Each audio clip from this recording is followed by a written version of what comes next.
Life goals conclave, जहां आज हमारे साथ शामिल हो रहे हैं देश के कई बड़े पॉलिसी मेकर्स, एनवायरमेंटल एक्सपर्ट्स और साथ ही इन्हीं दिग्गजों के साथ ग्लोबल ग्रीन एजेंडा से जुड़े कई खास पहलुओं पर आज हम चर्चा भी करेंगे और ये जानने की कोशिश करेंगे कि लाइफस्टाइल फॉर एनवायरनमेंट के जरिए हम हमारी प्रकृति का बचाव कैसे कर सकते हैं।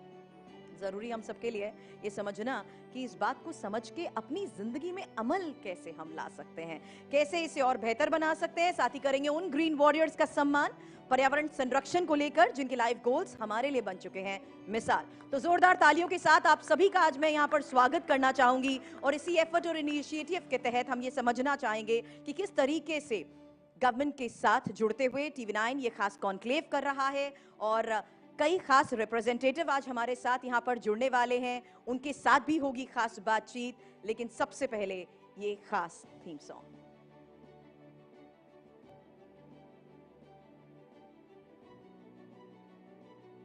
तो वंदे मातरम की हम शुरुआत करने वाले हैं और इसी थीम सॉन्ग के लिए मैं सबसे पहले मंच पर इनवाइट करना चाहूंगी।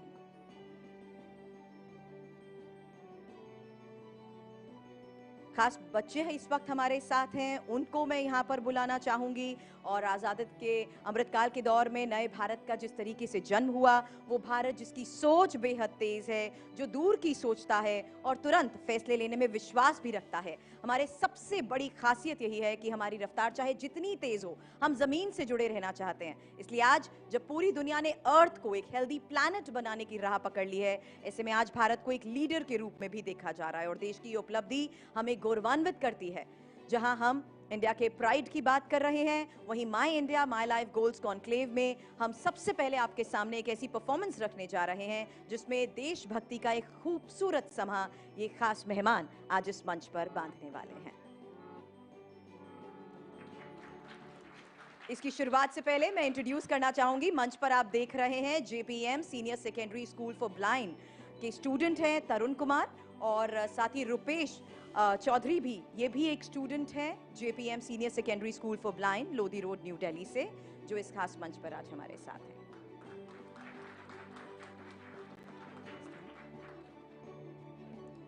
I would please request everyone to please stand up and join them.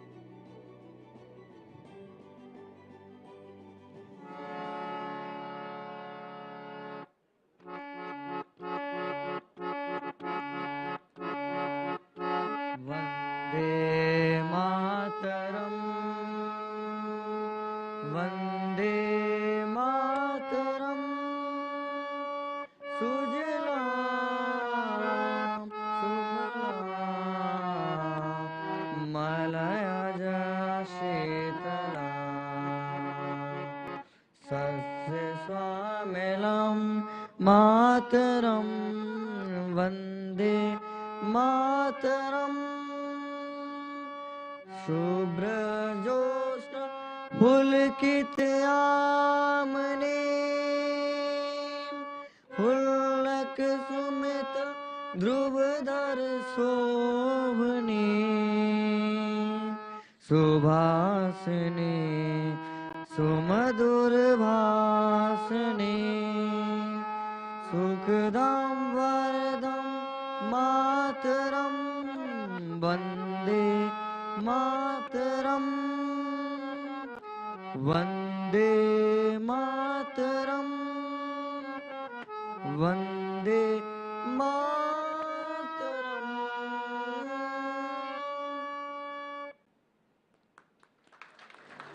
शुक्रिया, Shukriya. Thank you so much. Well, the initiative encourages a lifestyle that focuses on mindful and deliberate utilization of resources and aim to change the present use and dispose of consumption habits. इसीलिए मैंने कहा कि हम इन बातों को समझते तो जरूर हैं, लेकिन उन्हें अडेप्ट कैसे करना है आज शायद इस मंच के माध्यम से आप भी समझ पाएंगे, क्योंकि जो आइडिया है इस खास कॉन्क्लेव का आज, उसके जरिए मैं ये आपके सबसे पहले सामने बात रखना चाहूंगी। The idea behind is to encourage individual to adapt simple changes in their daily life that can contribute to the climate change. आगे बढ़ रहे हैं हम और एक खास ये भी आपके सामने यहाँ से। कहीं नदियां उफान पर हैं तो कहीं दरख्त सूख रहे हैं, कहीं विशाल पर्वतों की नींव खिसक रही है तो कहीं वनों के भीतर पनप रही है आग की ज्वाला। आज विश्व ग्लोबल वार्मिंग से ग्लोबल बॉइलिंग की तरफ बढ़ रहा है। भारत न सिर्फ ग्लोबल ग्रीन एजेंडा को तय कर रहा है बल्कि इस एजेंडे का नेतृत्व भी कर रहा है। ये एक शब्द है लाइफ, LIFE, यानी लाइफस्टाइल फॉर एनवायरमेंट। प्रधानमंत्री जी के ये शब्द हमारे लिए प्रेरणा स्रोत बने और इसी तर्ज पर आजादी के अमृत महोत्सव के अंतर्गत TV9 नेटवर्क ने मिनिस्ट्री ऑफ कल्चर के साथ वर्ल्ड एनवायरनमेंट डे से एक साझा अभियान की शुरुआत की, माई इंडिया माई लाइफ गोल्स। भारतीय संविधान के 11 फंडामेंटल ड्यूटीज में से एक पर्यावरण और प्रकृति की रक्षा करना हमारा मौलिक ही नहीं बल्कि संवैधानिक कर्तव्य भी है। इसलिए जरूरी है कि हम इसे अपना लाइफ गोल बनाएं और पर्यावरण के प्रति अपने कर्तव्यों का निर्वहन करें। 9 ग्रीन वॉरियर्स जिन्होंने अपना जीवन, अपनी महत्वाकांक्षाएं सब प्रकृति के नाम कर दी और 140 करोड़ भारतीयों के लिए प्रेरणा बने। आजादी के अमृत महोत्सव के अवसर पर इन ग्रीन वॉरियर्स की कर्तव्य निष्ठा ने देशवासियों को पर्यावरण संरक्षण का संदेश दिया। डिजिटल दुनिया में #माई इंडिया माई लाइफ गोल्स को हमने एक ट्रेंड बनाया, जहां एक तरफ हम घर घर तक पहुंचे और पर्यावरण को बचाने के लिए रोजमर्रा की जिंदगी में बदलाव के सुझाव दिए। पर्यावरण को आपकी जरूरत है और कुछ काम करना चाहिए। तो दूसरी तरफ स्कूल और कॉलेज में युवाओं के साथ मिलकर वृक्षारोपण भी किए। तो आइए हम सब मिलकर आजादी के 75 साल मनाते हुए ये प्रण लें कि अपने पर्यावरण, अपनी धरती माँ को सदा हरा भरा रखेंगे और आने वाली पीढ़ियों को एक खुशहाल पर्यावरण की सौगात देंगे।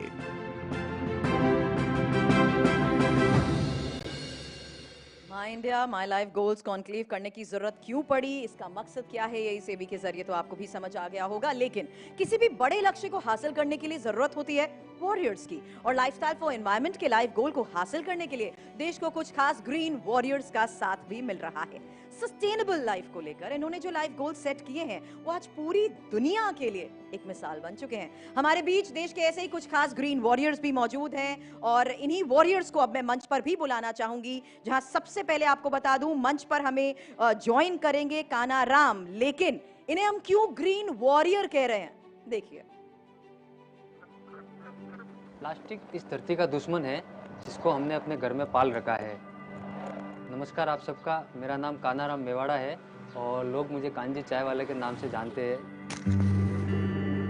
आज हमारी दुनिया में, हमारे भारत में बहुत बड़े बड़े प्लास्टिक के पहाड़ बनते जा रहे हैं। जहाँ तक कि बड़ी गवर्नमेंट भी कुछ कर रही है, नगर पालिका भी साफ सफाई का लिए कर रही है, लेकिन उसका कोई सॉल्यूशन नहीं है। प्लास्टिक को लेके मैंने ये शुरुआत की कि सबसे पहले जैसे कि सिंगल यूज प्लास्टिक, आपके घर से निकलने वाला चिप्स, दूध का थैली, कैरी बैग या कप, किसी भी प्रकार का जो भी पाउच होता है, रेफर या पानी का बोतल या तेल का पाउच, उनको हमने डोर टू डोर कलेक्शन शुरू किया। प्लास्टिक लाइए, मैं हर मंथली कभी स्कीम चेंज करता हूँ जिसमें मैं कभी 1 किलो वेस्ट प्लास्टिक ला के दीजिए और आप आकर्षक इनाम पाइए। हर महीने मेरे पास 200 किलो से ज़्यादा प्लास्टिक आता है और इसका वॉल्यूम धीरे धीरे बढ़ता जा रहा है। लोग मुझे लाके दे रहे हैं और मैं मेरे हिसाब से क्लीन अप प्रोग्राम भी करता हूँ। लोग एनवायरनमेंट को समझते, बाहर नहीं फेंकते। आज़ादी का अमृत महोत्सव चल रहा है और अपने देश को आज़ाद होकर 75 वर्ष पूरे हो चुके हैं, जिसमें कि आइए हम सब इस मुहिम में आगे बढ़ाएं और अपने देश को स्वच्छ और सुंदर बनाएं।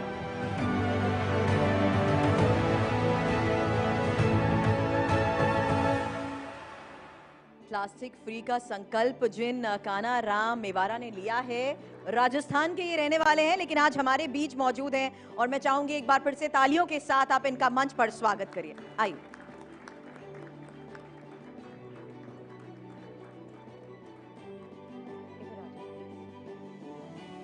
ऐसे और भी ग्रीन वॉरियर्स हैं, उनमें इसी फेहरिस्त में एक नाम है राजेश शुक्ला का। उन्हें हम ग्रीन वॉरियर क्यों कह रहे हैं, जरा देखिए।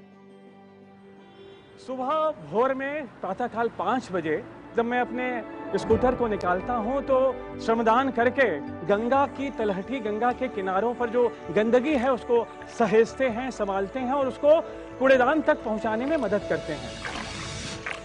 पूरी टीम के साथ रोजाना 3 घंटा माँ गंगा के तट पर आकर माँ गंगा की आरती उतारना और लोगों को गंदगी न करने के लिए जागरूक करना, ये हमारी नियमित की दिनचर्या में शामिल है। आप सभी श्रद्धालुओं से यह निवेदन है कि गंगा किनारे किसी भी प्रकार की कोई गंदगी न करें। लोगों को बताया कि गंगा तट पर ये जो पॉलिथीन है, ये कपड़े हैं, ये सामग्रियां हैं जो गंगा के लिए हानिकारक हैं, उनको ऐसा न करें, ऐसा गंगा में विसर्जित न करें। हमारा देश आज़ादी का अमृत महोत्सव मना रहा है। यह अमृत महोत्सव आज हमको सीख देता है कि हम संगठित होकर अपने पर्यावरण के लिए लड़ें और जब हम मिलकर यह साथ करेंगे, हमारा पर्यावरण अच्छा होगा तो हमारा भारतवर्ष भी आरोग्य भारत की ओर बढ़ता जाएगा। नमः पार्वती पते हर हर महादेव। तो गंगा से गंदगी को दूर रखने का बीड़ा उठाया है राजेश शुक्ला ने, जो इस वक्त हमारे साथ है। मैं चाहूंगी आप भी हमें मंच पर ज्वाइन करें।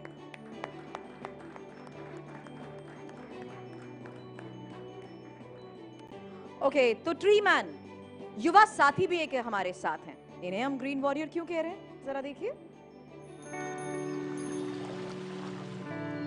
2011 में मैं चंडीगढ़ पुलिस में कांस्टेबल के पद पर भर्ती हुआ और वहाँ की हरियाली को देखा, इतना हरा भरा शहर को देखा और उसी समय मेरे भी मन में बीजारोपण हुआ। इस मातृभूमि के लिए, प्रकृति माँ के लिए कुछ करना चाहता हूँ। जब पौधारोपण की शुरुआत की, युवाओं को जोड़ा, उसके बाद हर वर्ष 20-25 हजार पेड़ हम गांव में लगाते हैं और गांव वासियों को जोड़ते हैं। फिर 2020 में विश्व में कोरोना महामारी आई और उसको देखते हुए हमारे मन में ये विचार आया, अब गांव-गांव ऑक्सीजन बाग लगाए जाएं। इस तरह के हजारों भारतीय प्रजाति के पेड़ हों जो ज्यादा मात्रा में ऑक्सीजन देते हैं, जो हजारों पक्षियों का आश्रय बनते हैं। और गांव वालों ने इसमें बढ़ चढ़कर भाग लिया। ये जन आंदोलन बना।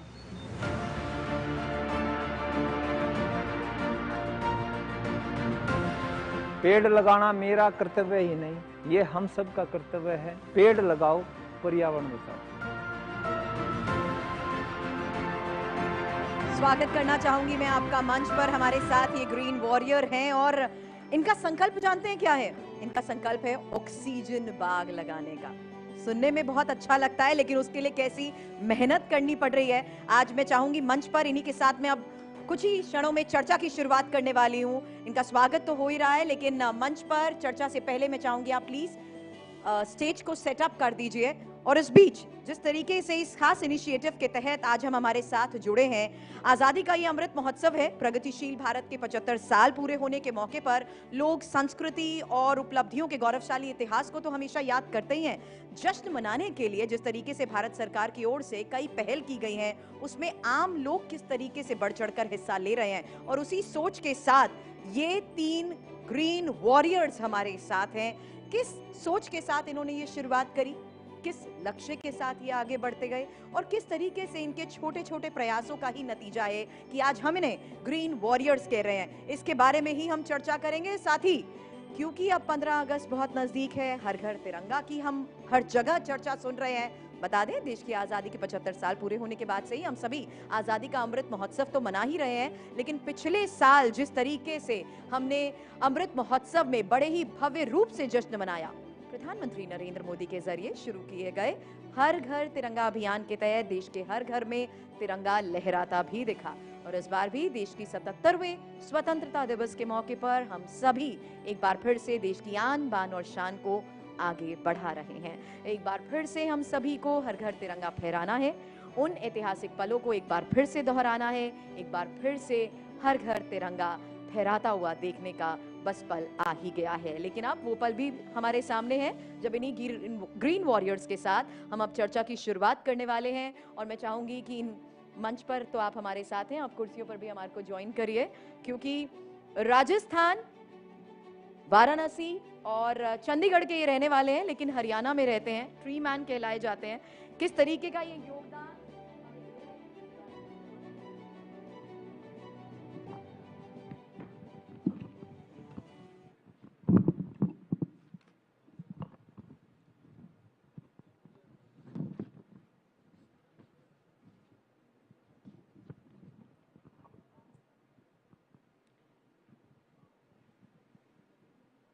बातचीत की मैं शुरुआत करने वाली हूं, और छोटे से प्रयास किस तरीके से बड़े मुकाम तक हमें पहुंचाते हैं, उसी के तहत सबसे पहले मैं आपसे सवाल करना चाहती हूं। कानाराम जी, राजस्थान के आप रहने वाले हैं, लेकिन राजस्थान को जिस तरीके से प्लास्टिक फ्री बनाने का आपने संकल्प लिया है, क्या सोच है इसके पीछे, कैसे आपने इसकी शुरुआत की? हेलो जी, ये मैंने शुरुआत की है।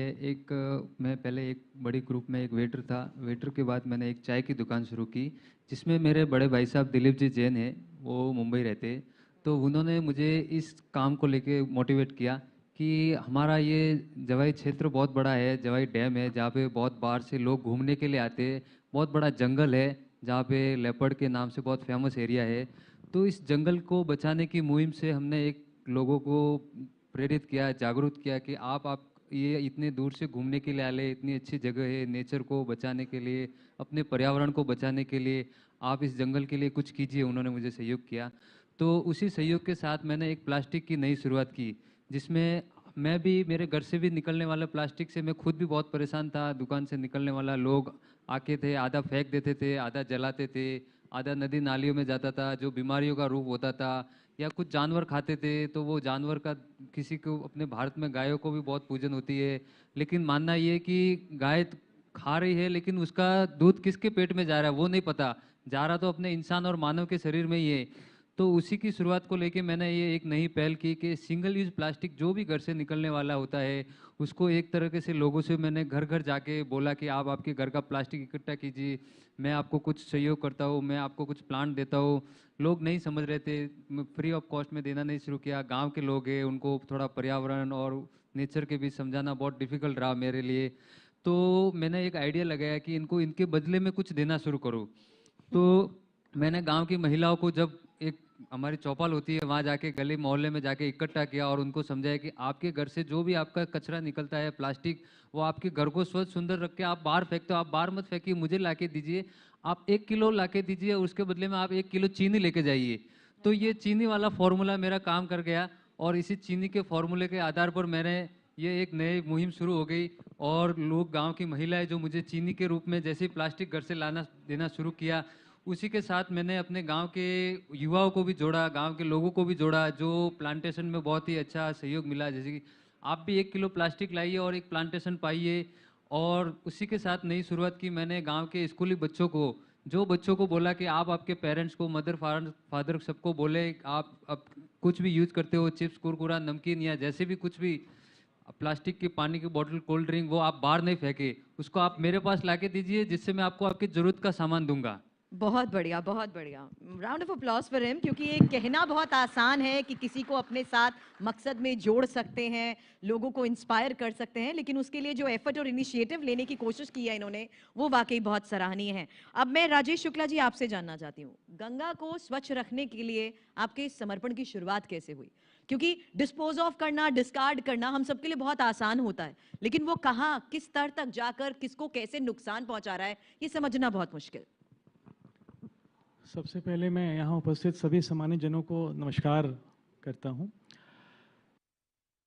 काशी जो माँ गंगा की नगरी है, और 84 घाट हैं। माँ गंगा हमारी काशी नगरी में उत्तर वाहिनी स्वरूप में विराजमान है, और सदियों से गंगा हम भारतवासियों को अपने आंचल तले पाल पोष रही हैं।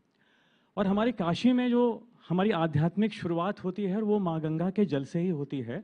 और ये कहना और अतिशयोक्ति होगा कि हमारे धार्मिक, पूरे भारतवर्ष हो या कहीं भी अब्रॉड हो, हम कोई भी धार्मिक अनुष्ठान करते हैं, आज जन्म से लेकर मृत्यु तक के सारे प्रसंग हम अपनी गंगा मैया के जल से संपादित करते हैं, तो मैं अपने आप को सौभाग्यशाली समझता हूं कि माँ गंगा की सेवा करने का मुझे सौभाग्य प्राप्त हुआ है।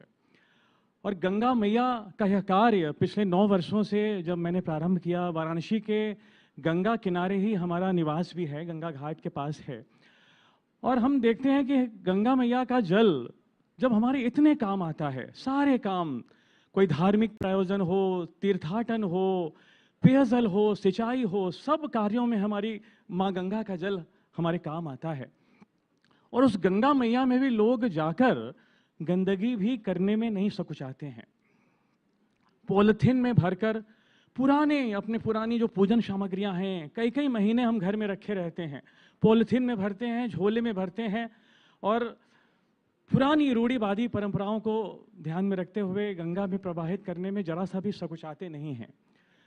इस मुहिम की शुरुआत करते हुए जब 9 वर्ष पूर्व हमने गंगा घाटों पर विचरण करते हुए देखा कि लोग गंगा में साबुन शैम्पू लगाकर स्नान भी कर रहे हैं, लोग अपना भी कपड़ा धो रहे हैं, अपने तन में भी साबुन लगा रहे हैं, और अपने सैकड़ों लोगों के कपड़े लाकर भी धो रहे हैं गंगा किनारे, और वहीं बगल से 1 लोटा गंगा जल ले जाकर हम भोलेनाथ को भी, श्री काशी विश्वनाथ जी को चढ़ा रहे हैं, और हमारी काशी नगरी में जितने भी विग्रह हैं सबका स्नान भी उसी गंगा जल से हम कराते हैं। कितना काम आता है हमारा ये गंगा जल। उस समय हमने एक संकल्प लिया, वाराणसी में एक अभियान चलाया, क्योंकि आदरणीय प्रधानमंत्री जी हमारे प्रेरणा स्रोत रहे हैं, और हमने उनको 80 घाट पर स्वयं अपने हाथों से गंगा माँ के किनारे सफाई करते हुए और उनको डोलची में और डलिया में रखकर कूड़ेदान तक पहुँचाने हुए हमने देखा है, हमने सामने ये अनुभव किया कि जब देश के हमारे प्रधानमंत्री वह कार्य कर सकते हैं जो कि एक स्वच्छता का आंदोलन बने, उस दिन से यह संकल्प लिया। और वाराणसी के 84 घाटों पर रोजाना प्रतिदिन कोई भी दिन ऐसा नहीं बीतता जब हम गंगा किनारे नहीं जाते हों। आज कभी नमो घाट जा रहे हैं, कभी 80 घाट जाते हैं, कभी राजघाट जाते हैं, कभी केदार घाट जाते हैं, कभी मणिकर्णिका घाट जाते हैं। ये सारे हमारी काशी के अभूतपूर्व अविस्मरणीय घाट हैं। इन घाटों पर जाकर गंगा की तलहटी की सफाई करना, अंदर गंगा के अंदर उतरना, गंगा के तल से पॉलिथीन, कपड़े, हमने देखा है कि साड़ियाँ, चुनरियाँ, कई प्रकार के कपड़े गंगा में विसर्जित करते हैं और दूर दूर से बह के आते हैं। उससे हमारी गंगा मैया का जो अंदर का जो जल है वो काफ़ी गंदा मैला हो जाता है। उसको हमने इतना हमें तो लगता है कि 2-3 ट्रक हमने आज तक पूरा अगर शामिल किया जाए तो इतने कपड़े उसमें से हमने निकाल दिए अंदर से सफाई करते हुए। तो वो गंगा के अंदर से डुबकी मार करके अंदर से निकालना, और हमारे साथ एक ध्वनि विस्तारक यंत्र लाउड स्पीकर होता है, निकाल करके घाटों घाटों पर लोगों को समझाना कि भैया ऐसा क्यों करते हैं, ये कपड़े, ये पॉलिथीन में भरकर सामग्रियां। और हमने तो 1-1 फुट की शीशे की तस्वीर, ईश्वर की तस्वीर घर में खराब हो गई जी, भगवान की तस्वीर है पुरानी हो गई, लोग समूचा शीशा सहित हमारी इस माता की तरह हितकारी नदियों में समर्पित कर देते हैं। उस शीशा लगा हुआ तस्वीरों को निकाला। तो ये सारी चीजें निकाल करके लोगों को जागरूक किया। और हमारे साथ एक आरती का पात्र होता है हमारा अपना, हम गंगा आरती भी करते हैं सबके साथ। तो ये मुहिम चलाई। तो आज मुझे लगता है कि 9 वर्षों से गंदगी को दूर रखने के लिए आपने अपने इस संकल्प को जिस सरल शब्दों में बताया है, मुझे लगता है उसके लिए संयम बहुत ज्यादा जरूरी है, क्योंकि ये बढ़ता ही जा रहा है और उसी के तहत आप समर्पित हैं, ये जानते हुए कि एक लक्ष्य के साथ आप इसे कर रहे हैं। हमारे साथ इस वक्त देवेंद्र हैं, इन्हें ट्री मैन कहा जाता है। ये अकेले मंच पर यहाँ जरूर हैं, लेकिन ये एक मजबूत पेड़ है और इनके साथ है 10,000 से ज्यादा लोगों की टीम।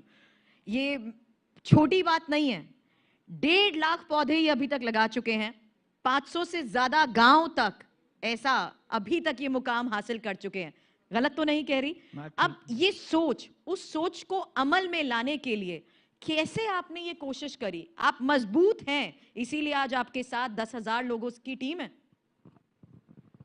पहले तो मैं टीवी 9 भारतवर्ष का धन्यवाद करता हूँ, इतने बड़े मंच पर आके और इस तरह का पहली बार आने का अनुभव हुआ और थोड़ा हिचक भी होता है। लेकिन मैं एक खिलाड़ी था और देश के लिए यही होता है खिलाड़ी का, भाई नेशनल खेले, एशियाड खेले, अन्य अंतर्राष्ट्रीय खेले। मैं 2011 में चंडीगढ़ पुलिस में भर्ती हुआ और मेरे मन में ये हुआ भाई नौकरी तो लग गया। जो मन में एक भभक थी, हाँ तू कुछ कर सकता था गेम के माध्यम से, तो ये कुछ कर सकता है। तो मन में आया क्या करें, इस राष्ट्र के लिए भाई भाव था, क्या करें। कोई भी कार्य करने से पहले व्यक्ति के मन में भाव जरूरी है। तो वहां की हरियाली को देखा, पता करा ये पेड़ कैसे लगे, पता चला ये वहां के फ्रांस के एक ली कार्बुजियर थे जो नक्शा बनाया। और जब मैंने देखा प्लान से एक शहर हरा भरा हो सकता है, तो क्यों ना पूरे भारत के गांव भी हरे भरे हो सकते हैं। और मैं पेड़ लगाने मैंने शुरू किए, गांव गांव गया, युवाओं को जोड़ा। ऐसा लगता था शुरू शुरू में मैंने ये कार्य शुरू किया, लेकिन आज जो आनंद आता है उस कार्य को करने के लिए, अब युवा जुड़ते चले गए, गांव के लोग जुड़ते चले गए और थोड़ा दबाव भी रहा रिश्तेदारों का, भाईचारे का, ये कार्य आपका नहीं है, ये माली का कार्य है, या इस तरह का मतलब होता है समाज में ऐसा। लेकिन जब एक निश्चय है कुछ इस राष्ट्र के लिए, इस धरती माँ के लिए, कुछ मन में भाव है, समर्पित भाव है, निस्वार्थ भाव है, कोई कुछ भी कहे, बस आपने चलना है, आप में जो ऊर्जा है जो अंदर से मिलती है, तो चलते चलते बड़ा दबाव रहा। आप भी गाड़ी लो, आप भी प्लॉट लो, परिवार का भी, रिश्तेदारों का भी, लेकिन कुछ एक ऊर्जा आती है इस देश के लिए, इस भूमि के लिए करने की। गांव गांव गया, गांव गांव युवाओं को जोड़ा। देखो आज पंजाब में मुहिम चल रही है बेटा बचाओ, क्योंकि नशा इतने बड़े स्तर पर है। लेकिन जब मैं बड़ा ही गर्व महसूस करता हूं जब हमने इस तरह युवाओं को जोड़ा, जो आज एक अच्छे नशे से दूर रहते हैं, इस राष्ट्र के लिए कुछ करना चाहते हैं। और लगातार मैं जब गांव में गया, 80-80 साल की हमारी माताएं भी जुड़ी, 5-5 साल की हमारी बेटियां भी जुड़ी जो हर साल पौधारोपण करती है। तो धीरे धीरे गांव गांव घूमा, युवा जुड़ते चले गए।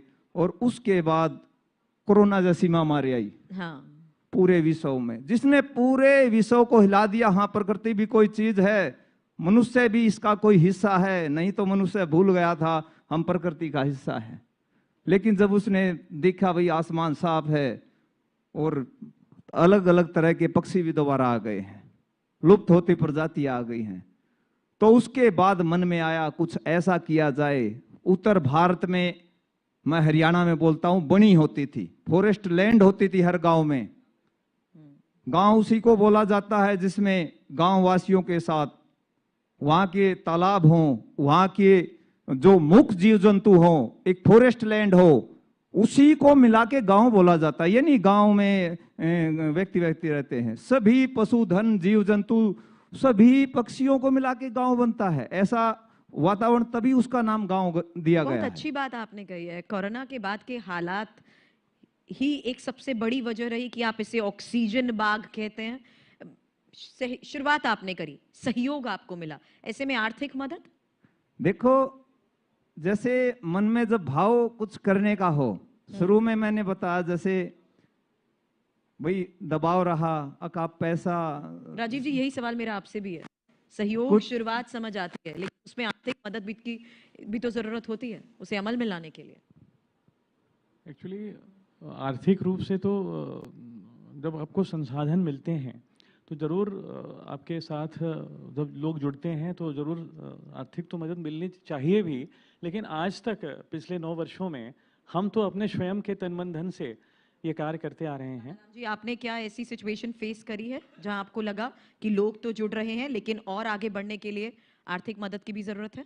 जी, आर्थिक मदद की मुझे ज़रूरत बहुत लगी।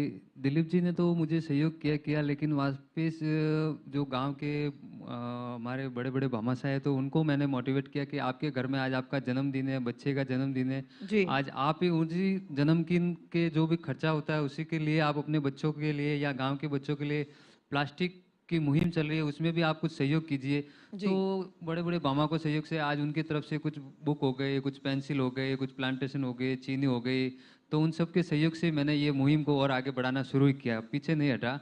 और आज हर महीने से ज़्यादा 500 किलो भी प्लास्टिक आता है और बहुत ही अच्छी नई एक पहल शुरू हो गई है। गांव वाले भी बोलते हैं कि आज हमारे गांव में एक स्वच्छ और सुंदर और जंगल को बचाने की नई मुहिम चल रही है। इन तीनों को सुनने के बाद ये कहना बिल्कुल सही होगा, छोटे प्रयास पर बड़े काम। बहुत अच्छा लगा। जी बताइए। जोड़ना चाहता हूँ क्योंकि मैं एक प्राइवेट जॉब करता हूँ। मैंने एमकॉम के बाद post graduate diploma in business management किया और एक प्राइवेट कंपनी में, तो अपनी एक सैलरी का छोटा सा हिस्सा इस पर्यावरण संरक्षण के लिए पर मंथ ये जो खर्चे आते हैं आरती करता हूँ रोज, तो उसमें कपूर है, अगरबत्ती है, जो भी बत्ती है या जो डलिया है हमको उठाने के लिए चाहिए, ये सारी चीज़ें वो अपने पास से ही हम अपनी सैलरी में से एक हिस्सा उसमें खर्च करते हैं और उसमें बड़ा हमें लगता है इन लोगों को भी बड़ा एक सुकून मिलता है कि हम अपने भारत राष्ट्र के लिए कुछ ना कुछ करने का प्रयास कर रहे हैं और हमसे जुड़कर लोग जागरूक हो रहे हैं। बिल्कुल, प्रकृति को कम नुकसान पहुंचाने और उससे जुड़ने की इस कोशिश के तहत आप तीनों ने जो प्रयास किया है उसमें जिस तरीके से आप सफल हो रहे हैं उसके लिए बहुत बहुत शुभकामनाएं। आप हमारे साथ यहाँ इस मंच पर जुड़े, बहुत बहुत शुक्रिया। Round of applause. धन्यवाद।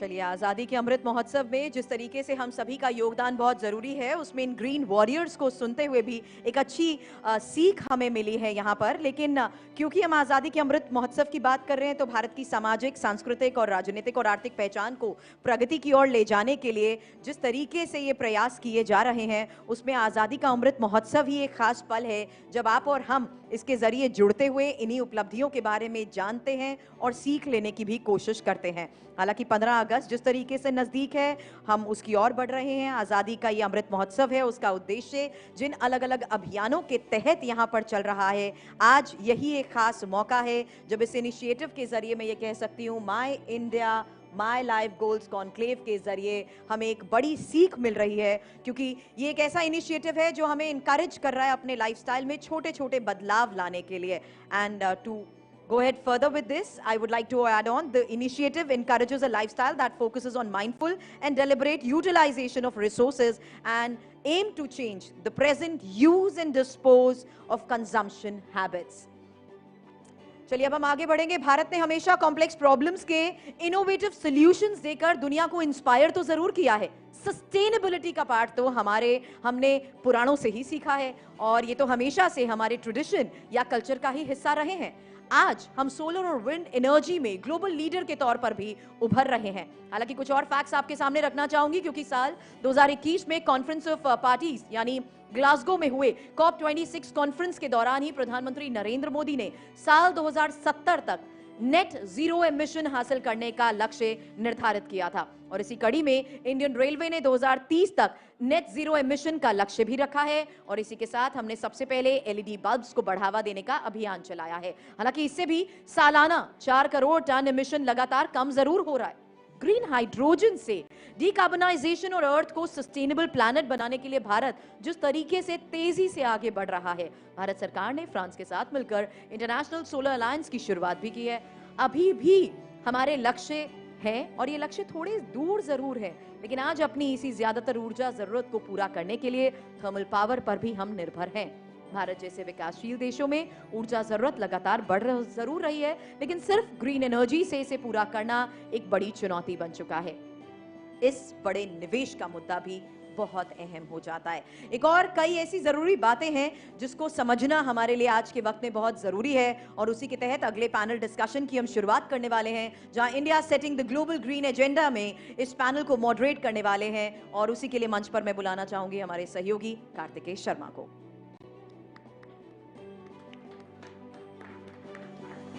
Over to you, Karthikeya.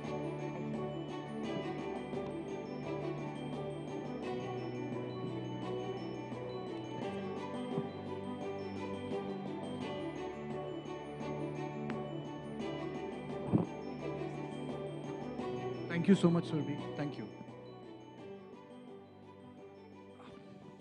I take this opportunity not only to talk about how India is doing in terms of meeting climate change agenda, setting the order for a global green world, but I think we live in a world which is at precipice, and I don't want to make people sweat because it's already humid outside, but the fact of the matter is that if you look at the newspapers, you'll understand that climate change is a reality.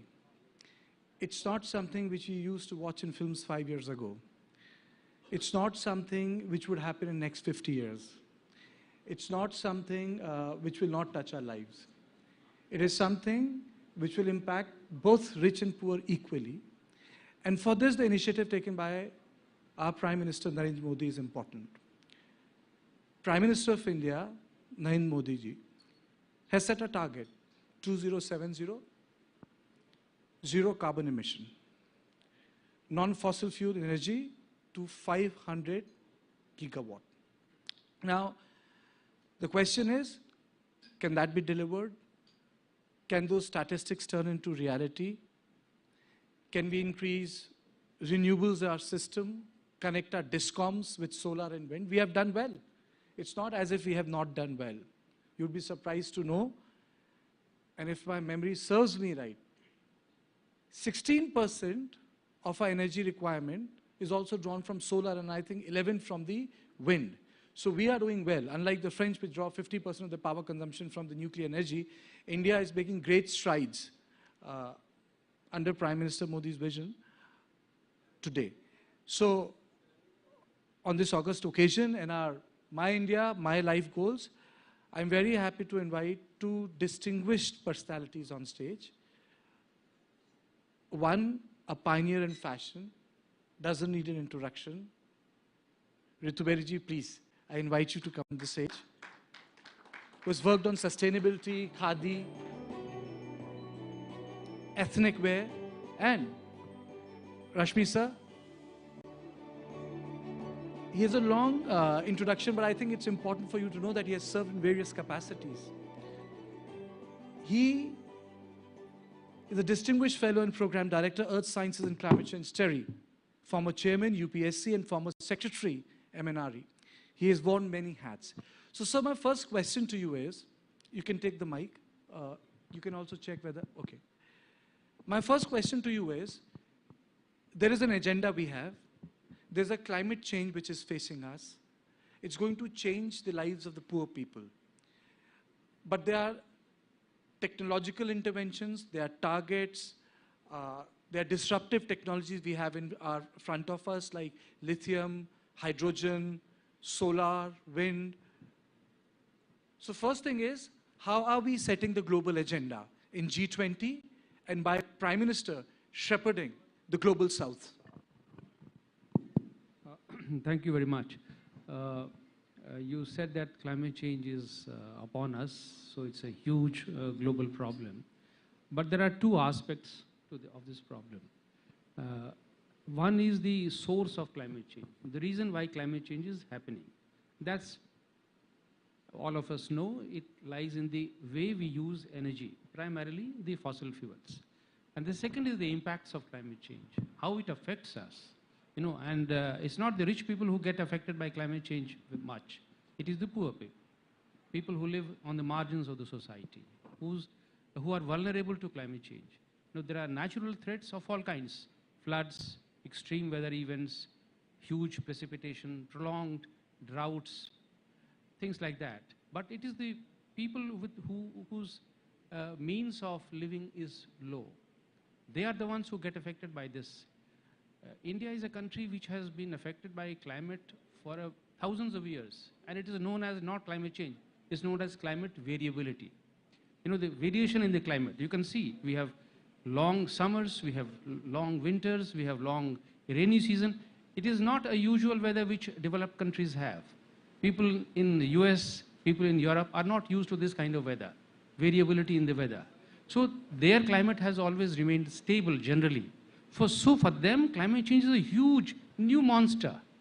So that is why they talk so much about climate change. But in our country, the we have always been exposed to high degree of climate variability. But what is now going to worry us is that these impacts which we face today are going to get accentuated more and more. So that is what the G20 is now going to take up this issue in two fashions, which are with the vision of the Prime Minister. He has said LiFE, lifestyle for environment. We need to change our lifestyle. If we don't change, we will not be able to modify the way we use energy. And energy drives everything, in all our lives. Energy is the primary driver of higher standard of living all across the world. So the way we use our energy has to change. And that is what one of the primary agendas of G20. We have to make a transition from fossil fuel based energy system to renewable energy based system. And the second is to build the capacity of countries or the vulnerable communities to withstand this impacts of the climate change. Isn't it so unfair if we look at our per household energy consumption? I think it's 1/10 of an American household. And in context of individual expenditure of carbon, I think we are the lowest. And the burden comes on global south, countries like us. And if you look at the West, they have made the best of the technologies, but they do not want to take the responsibility of it. That's very true. In fact, if you look at the statistics, and only carbon is not the only natural resource that we consume. Carbon is one of the natural resources that we consume, but we consume water, we consume air, we consume land.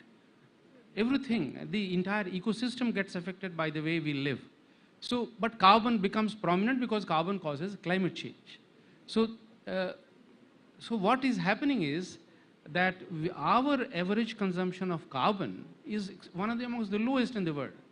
It's just about 1.6 per tons of CO2 in our country, whereas the every average American emits almost 16 tons per capita, 16 tons. So they're almost 8 or 10 times more energy that they consume, and energy from fossil fuels. So Europeans consume almost 10 tons per capita, whereas we use much less than even 2. 2 is also not the limit which we have not reached. So there is a huge prospect for scope for growth in our country. We are a growing economy, so we are bound to grow. Our consumption of energy will grow because we have not reached the standard of living which an average American or average European enjoys. So India is bound to grow. But India is going to play a very important role in shaping the new discourse on climate change globally. Because India is a rising economy. India is going to be the third largest economy in the world. It is the third largest emitter today in terms of current emissions. Forget about the historical contribution which the Europeans and Americans have.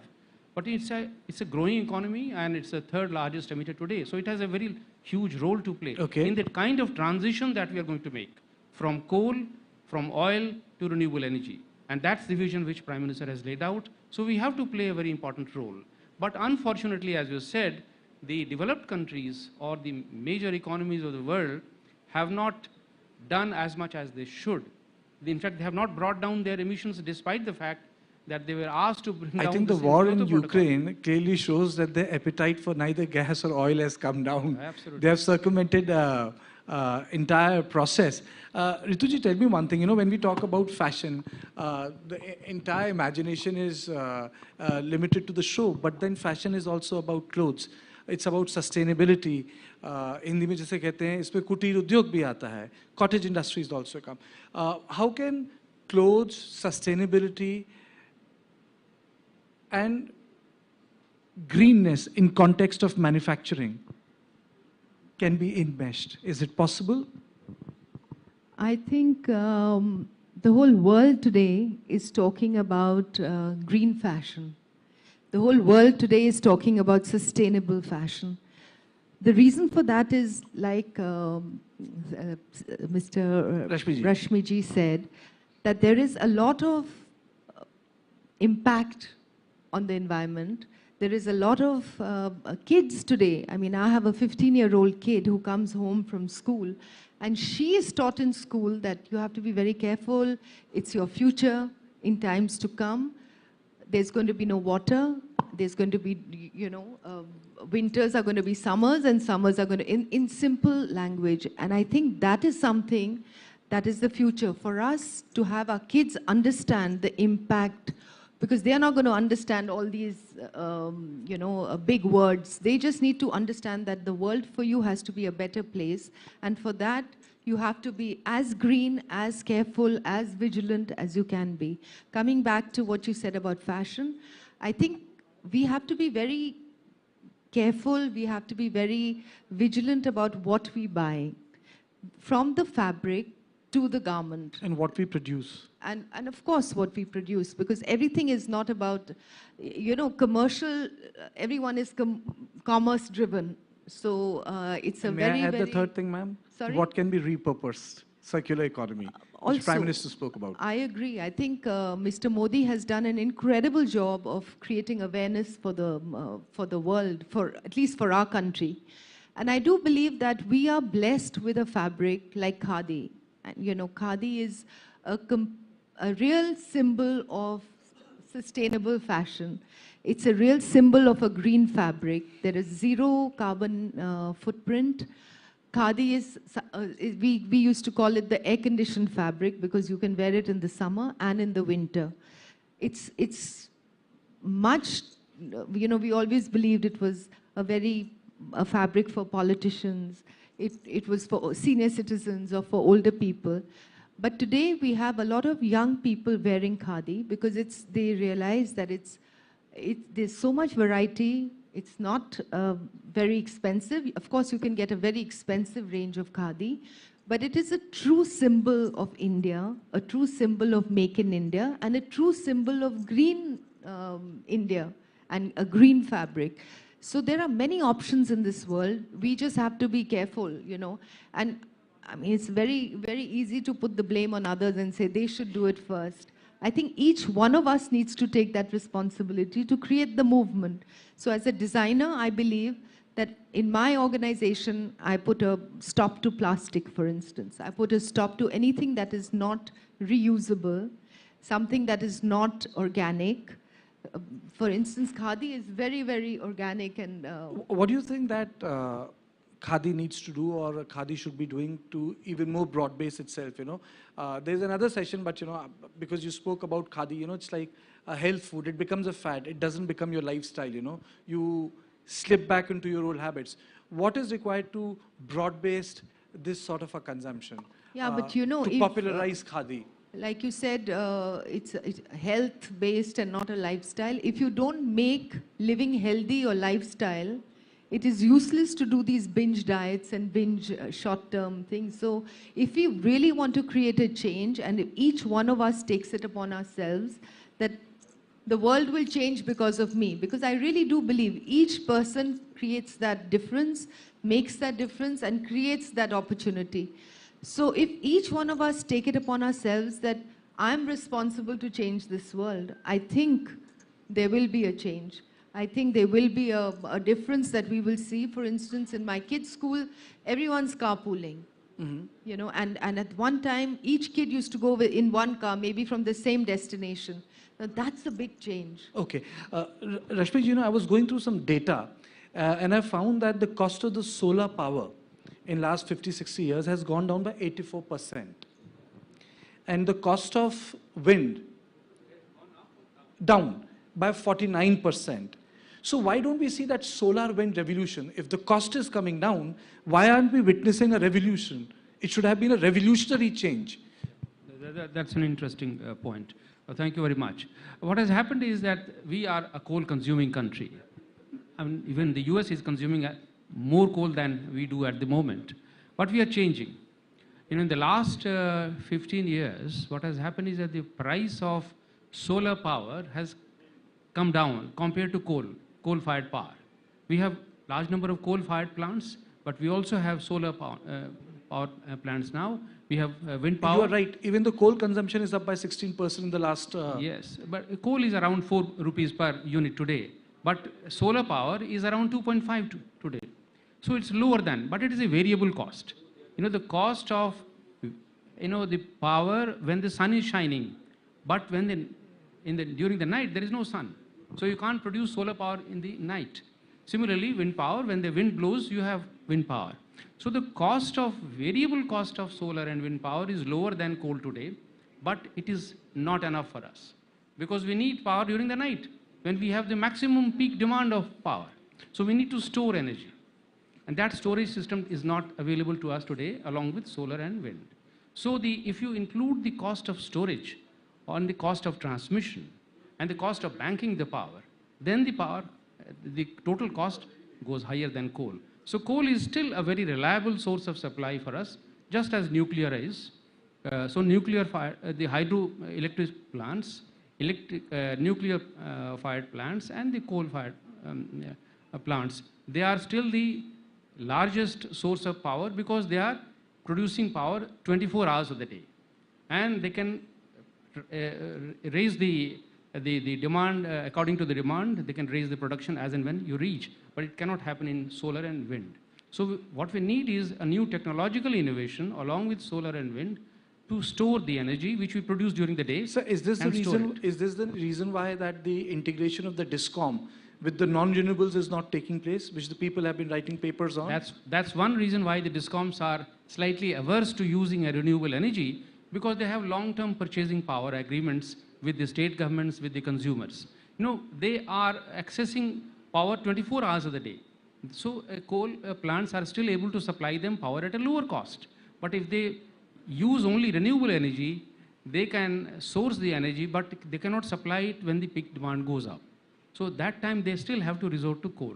So they are slightly reluctant to depend entirely on renewable energy. So we need a technological innovation, number one, and we also need a slight change in the energy policy, because energy pricing, because most of the DISCOMs are constrained to supply power to the consumers in agriculture sector, industries at fixed prices, which are controlled by the state governments. Unless they have flexibility in fixing the prices according to demand and supply, they will find it difficult to rely only on renewable power. So we need a lot of change there. So then what remains India's biggest challenge in context of, we have set up priorities, we have very high and ambitious targets. How do we reach them? Because the global supply chains have become complex. The wars on one cold war and another hot war like Ukraine and Taiwan has complicated Indian sector. And the reason why I'm asking you is, if we want to, for example, work the lithium way, then we are dependent on a country. And then repurposing the lithium is another challenge in itself, because once the battery is done, what you do, even that can create a lot of pollution in the soil. So what remains our biggest challenge in terms of achieving those goals, ambitious goals? Our goal, in fact, is ambitious, but I must tell you, give you a pleasant news, that our goal is to reach 50% of energy production capacity from renewable sources by 2030. Correct. That's one of the goals which Prime Minister has set for us. And that includes 500 gigawatts of renewable energy capacity, not in terms of generation capacity. And we have already reached against 50%, 42%. So you can see the 2030 is 8 years away. And in 2022, 23 as we talk, we have created a capacity of 42% of the total electricity generation capacity in the country is from renewable sources. Solar, wind, nuclear, hydro, all put together. But 42% capacity. Capacity is not what you consume. What you consume is generation. So in terms of generation, we are still at 20%. So from 20%, if we really want to change the entire energy system on renewables, we still have a long way to go. But we are making good progress. In the last 15 years, the progress has been remarkable. I mean, you won't believe the capacity of solar power was just about 10 gigawatts in 2008 or 9, if I remember correctly. 10 gigawatts. 10 gigawatts. Which is 10,000 megawatts. Okay. Can you believe how much it is today? It is, at the moment, it is 170 gigawatts. 170,000 megawatts just in the last 15 years. So it's a huge, tremendous progress. How was it achieved that, sir? You must have watched it closely. What were the basic things which were done? Investments, number one, and target set by the government that the renewable energy producers should set up. And they were given contracts, long power purchase agreements, So that is what started incentivizing the investments in renewable energy. And as you say, see, the technology costs have started coming down. See, investor basically looks for return or profit. Correct. And if the cost starts going down, they will invest. And that is what is happening. The cost of solar power technology has started coming down in the last 10 years because of scale, because of the high targets. And they get assured returns. So they have invested more, and we have been able to create that capacity. You know, you were talking about children, Rituji. You know, if you look at the business czars, they are also globally committed to the global green goals, but then they fly their planes. And in terms of carbon emission, their personal lifestyles don't reflect that. Do you think that celebrities and other people, in order to participate in the ambitious target which the Prime Minister has set, should also do an amendment to the lifestyle? Because it ultimately boils down to an individual. 4 people can travel in a car, 60 people can travel in a bus, mass transit program. You know, ultimately your individual acts make a lot of difference. That's exactly what I said, that if each one of us take responsibility and feel responsible that we will make the change, there will be a change. For instance, I remember that... Tell me, what do you do? How are you for one, a green conscious person? Like for instance, the carpooling is one thing. I try to reduce the use of our vehicles to the maximum. We try to, you know, in the morning make a schedule. I'm talking about home stuff. We try to make a schedule so that there's 1 trip instead of 6 trips.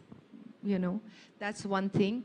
When we go shopping, I mean, for my whole family, I try to make sure that everybody avoids shopping too much, and they try to use and recycle what they already have, which is a big thing, because... Does that make you a popular person in your family? I don't know if I'm popular or not, but they understand that it's for a good... I guess I save them a lot of money, so I help them recycle what they're wearing. I mean, the same sari can look very different if you rework it, instead of going and shopping and buying something new. Also, I started a trend in our setup. You know, tote bags are very popular, canvas tote bags. Everyone used to go shopping and buy pick up a shopping bag. And a lot of India and globally. Now, when you go abroad, they charge you for every bag you buy. You know, it's a 0.25 cents or whatever. So I've told everybody, each one has been given a tote bag that you carry, and you don't use plastic, you don't use so many shopping bags. You have a tote that you chuck all your shopping into. I mean, these small things make a big difference, you know. We have 1.4 billion people, am I right? 1.4 billion, or have we increased already? 1.2. Because every time I think of the statistics, we've increased. So I think if we make that difference, we are a real trendsetter. We can show the world, and under the guidance of Honorable Prime Minister, we are setting trends, because everywhere in the world that I go, they say, my God, your Prime Minister is a real star. The way he handled COVID, the way he does everything. You guys have the most popular economy, the most growing economy. So I think as people under a guidance of that and leadership of that kind, I think we can make all the difference.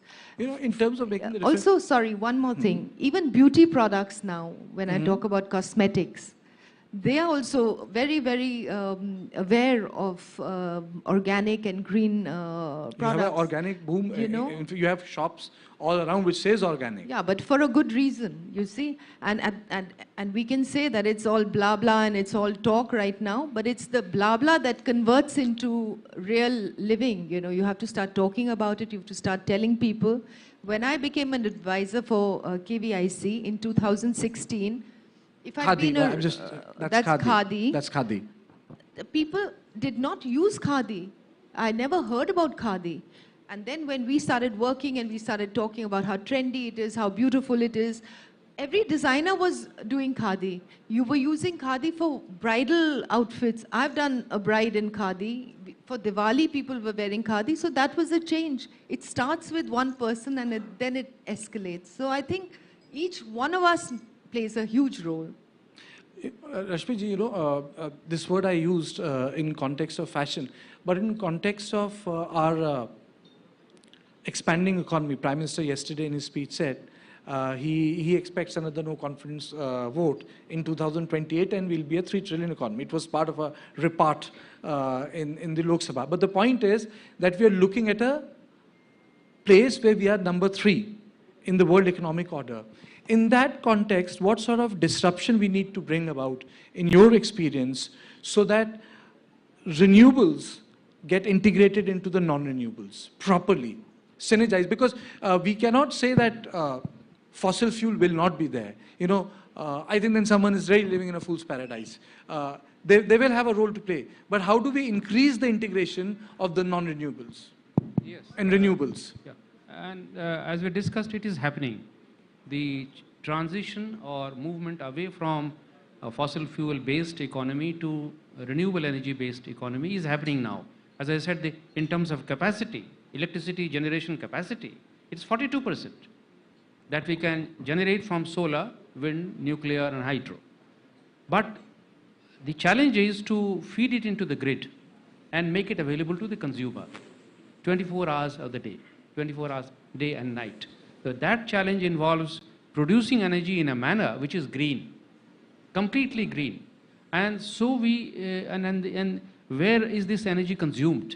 So that is what is the real challenge, because energy is consumed in different kinds of economic sectors. We use it in our homes for lighting and cooling.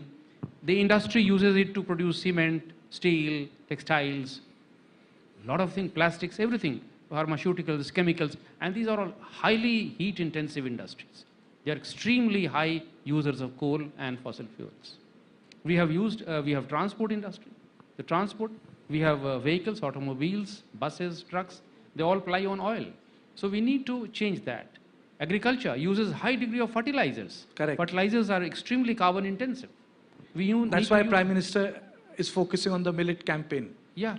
So agriculture, transport, industry, residential and commercial buildings, you name it, we use energy in different forms and different manner.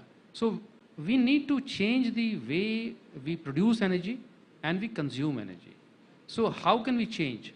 You look at, so there are two things you're talking about: produce energy and consume energy. So consumption of energy involves lifestyle change, like Rituji is saying. The way you use textile, the textile industry, the textile products, that involves a lifestyle change. You need to recycle it, reuse it, repurpose it, not waste it, reduce the waste, so that you minimize the fresh energy. Like energy-friendly buildings, where the maximum part of the time you get sun, so you don't end up consuming electricity. That's right. That's right. So similarly, in transport, we can use electric vehicles, fuel cell vehicles. We can use more mass transport. In industries, that is the real challenge, because industries produce almost 30% of our total emissions, and they are not easy. It's not easy to change. A steel production, for example, it needs coal. Today, it needs coal, and unless we use green hydrogen or gas, we cannot replace coal, because renewable energy from solar and wind cannot replace coal in steel industry. That's the scientific fact. So we need to change that. Can I ask you something? Because I thought I'll ask this question separately.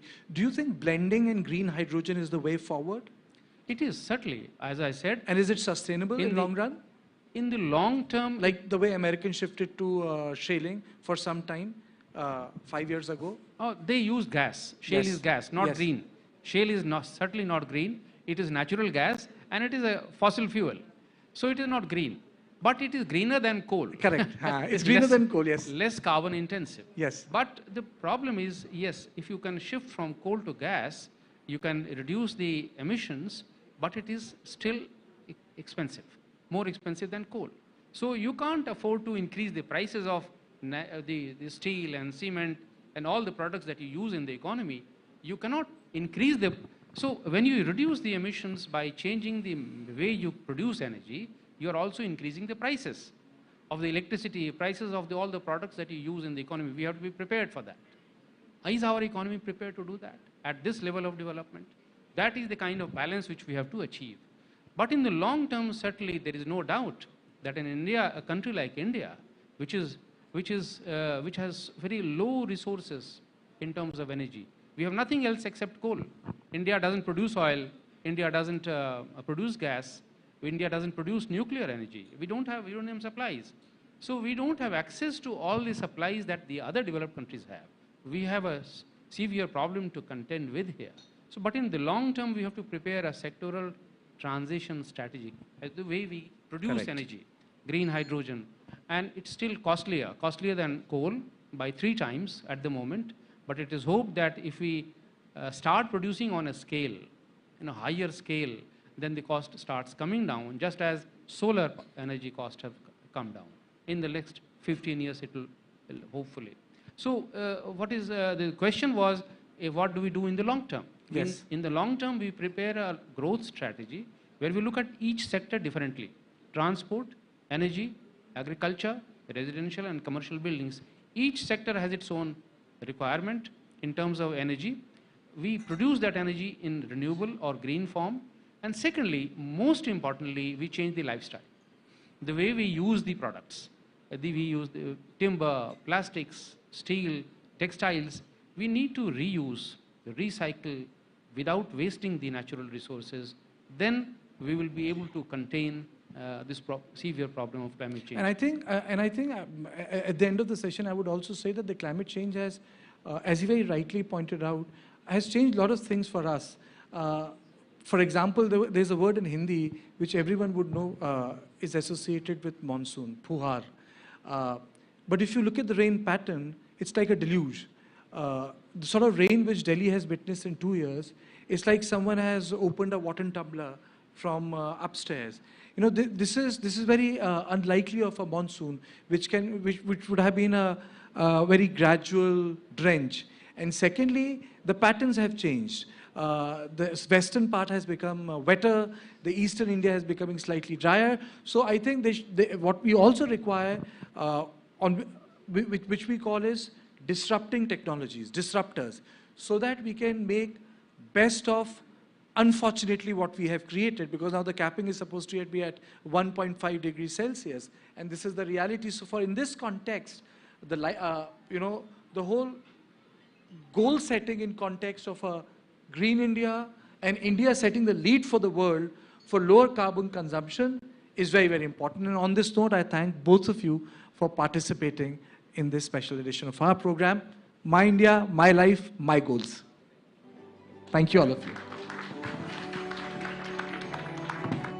Thank you so much, Karthikeya. Thank you, ma'am. Thank you, sir. It was great hearing you out.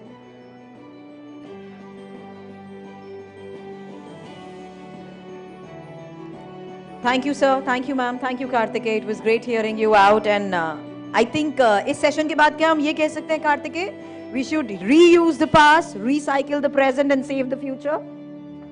Done. Thank you so much. So the many more interesting facts that you are going to witness today at this conclave, and many more special initiatives that we've been talking about. And because it is My India, My Life goal, so I'm sure when we talk about lifestyle for environment, there are a lot of changes that we need to adapt, and there are a lot of things that if you wish to ask from our panelists, you are open to. Do let me know if you wish to speak to them, if you want to know something, what are the changes and the habits that we need to adapt in our lifestyle. Of course, that's why I said recycle the present, save the future, reuse the past, because we have a lot of expertise here, a lot of people who have been working on these efforts and initiatives. So I think it's a great opportunity for all of us to talk and discuss. Anyways, okay, let me introduce to the special guest that we have. And from TV9 Network, we have our Chief Revenue Officer, Mr. Amit Tripathi. Thank you for joining us, Amitji. And Editor Convergence, Deep Upadhyay, we have along with us. Deep sir, I can't see you. Where are you? There you are, the man behind everything. We would like you to join us on the stage as well. And Group Editor Digital, Panani Anand sir. Panani sir, your presence is much needed. Much needed. The only man in the great traditional attire that you see here with the great personality is going to be in the hall soon, because I've been calling him and standing along with him behind. And I think Panani sir is going to join us soon now. Anyways, let me introduce to the special guest from Ministry of Culture. We have the Joint Secretary, Srimati Uma Nanduri ma'am with us. Thank you for joining us today, ma'am. And from Ministry of Culture as Joint Secretary, we have Srimati Amrita Sarbhai with us. Thank you so much for joining us today, ma'am. And let me tell you, we have Mr. Harish Gangwar with us, who's the Director of Finance from Ministry of Culture, as well as Mr. Rajiv Kumar, the Director from Ministry of Culture, and Priyanka Chandra, the Director from Ministry of Culture. I would request all of you to please join us on stage. Round of applause, please.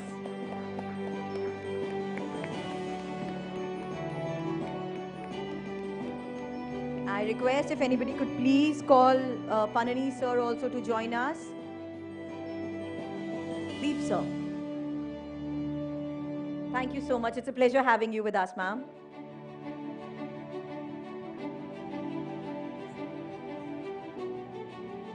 So I have Srimati Amrita Sarbhai with us today, who's a Joint Secretary from Ministry of Culture.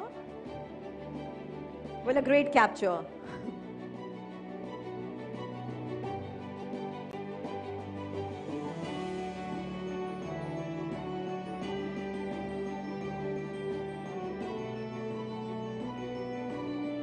We are also going to felicitate the warriors who are with us today and please welcome them. Can we have someone to please get the bouquets? Yeah. Sir, Deep sir.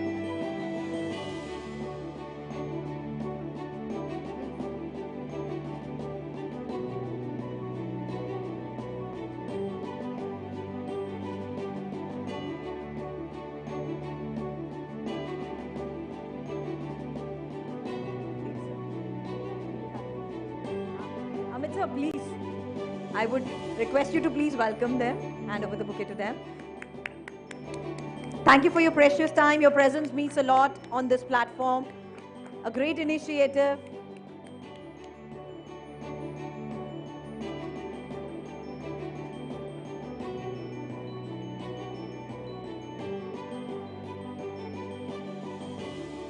So we have on stage with us Srimati Uma Nanduri ma'am, who's the Joint Secretary from Ministry of Culture. And ma'am, thank you for your precious time.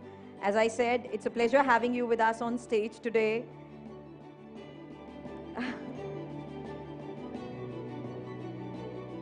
Thank you. Thank you. Ma'am, I request you to please be on stage with us. So because we have Srimati Uma Nanduri with us, ma'am, can you please give her a mic, please? Hand over a mic to ma'am. Ma'am, there's one thing that we wish to understand by all these initiatives that the government is taking. A lot of youngsters are also getting involved and understanding and witnessing the fact about the changes that we are observing in our day-to-day life because of the climate. How do you actually think to execute all these initiatives and what kind of response have you got? Yeah, thank you so much. Yeah, you're right.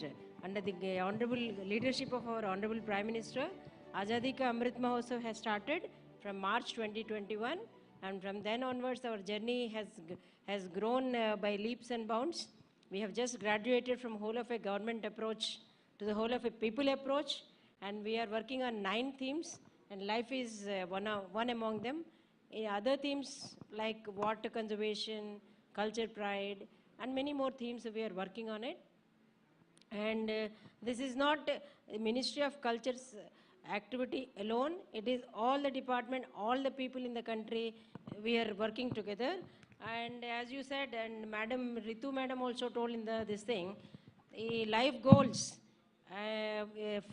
for propagating and promoting the life goals. We are very happy to partner with TV9. Big round of applause to TV9 for the great initiatives that they have taken. And they have identified the warriors, green warriors across the country. Let us give a big round of applause to the warriors who have worked relentlessly for the country. And they have set an example. And TV9 has also worked in about more than 50 institutions, the plantation programs they have done. And they have also done kind of webinars involving the youth. And these are the great initiatives. In addition, I also feel strongly any activity should start from home. So until unless we teach our children, almost all of us are mothers and fathers, except few people over here. So we should teach our children what is this, in what way we can preserve our environment. Till then, if you expect change, any change should happen at the home itself. The home is the biggest pathshala for the children. So this one has to understand. And regarding the activities that are being done for the life goals through the Culture Ministry, I request my colleague Amita Sarabhai, she will explain in more detail. Please join us on stage, ma'am. Amita Sarabhai, the Joint Secretary from Ministry of Culture.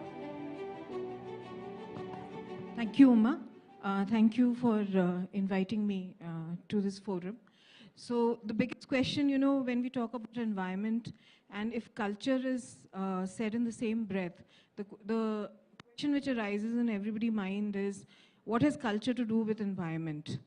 But the truth cannot be far, you know, from what I'm just going to explain to you, that culture, especially in its intangible form, which is explained as what is our own lifestyle every day, is something which is totally environment friendly. Our country has stood for environment friendly, intangible culture through our folk and tribal art forms. And the Ministry of Culture, through its various institutions, you would be surprised to know that the Anthropological Survey of India actually falls under the Ministry of Culture. So Anthropological Survey of India, and we have a lot of zonal culture centers, 7 of them, which are working all across the country, through which, you know, we are doing a lot of activities, especially to sustain and preserve all the vanishing art forms of which are, you know, basically environment friendly. And especially the tribal community has been the preserver and conserver of environment friendly traditions. So in the since 2019, since this, you know, vanishing art form preservation became a part of our vision document, around 357 activities have been done by the Ministry of Culture in the field of sustaining these environment-friendly practices. And especially, you know, with the lifestyle changes, with the modernization, people opting for modern methods and techniques, these traditions are the ones which have been really hit. And what we find is that people, you know, now it has become a fad to learn all these environment-friendly painting techniques, wood carving techniques, and then adapt them through machine form. So from this forum, I would like to implore everybody, please buy traditional handicrafts and traditional items. Please preserve the vanishing arts by giving patronage to these artisans and artists, because they are the ones who are actually, you know, sustaining environment-friendly traditions. Machine-made items would be much cheaper, but they are not going to actually sustain this goal for us. So that is one thing. Other thing is Anthropological Survey of India. We've got some very beautiful museums. So I would implore you to, whenever you go to various parts of the country, and you do come to know that there is an anthropological museum there, please go and visit them.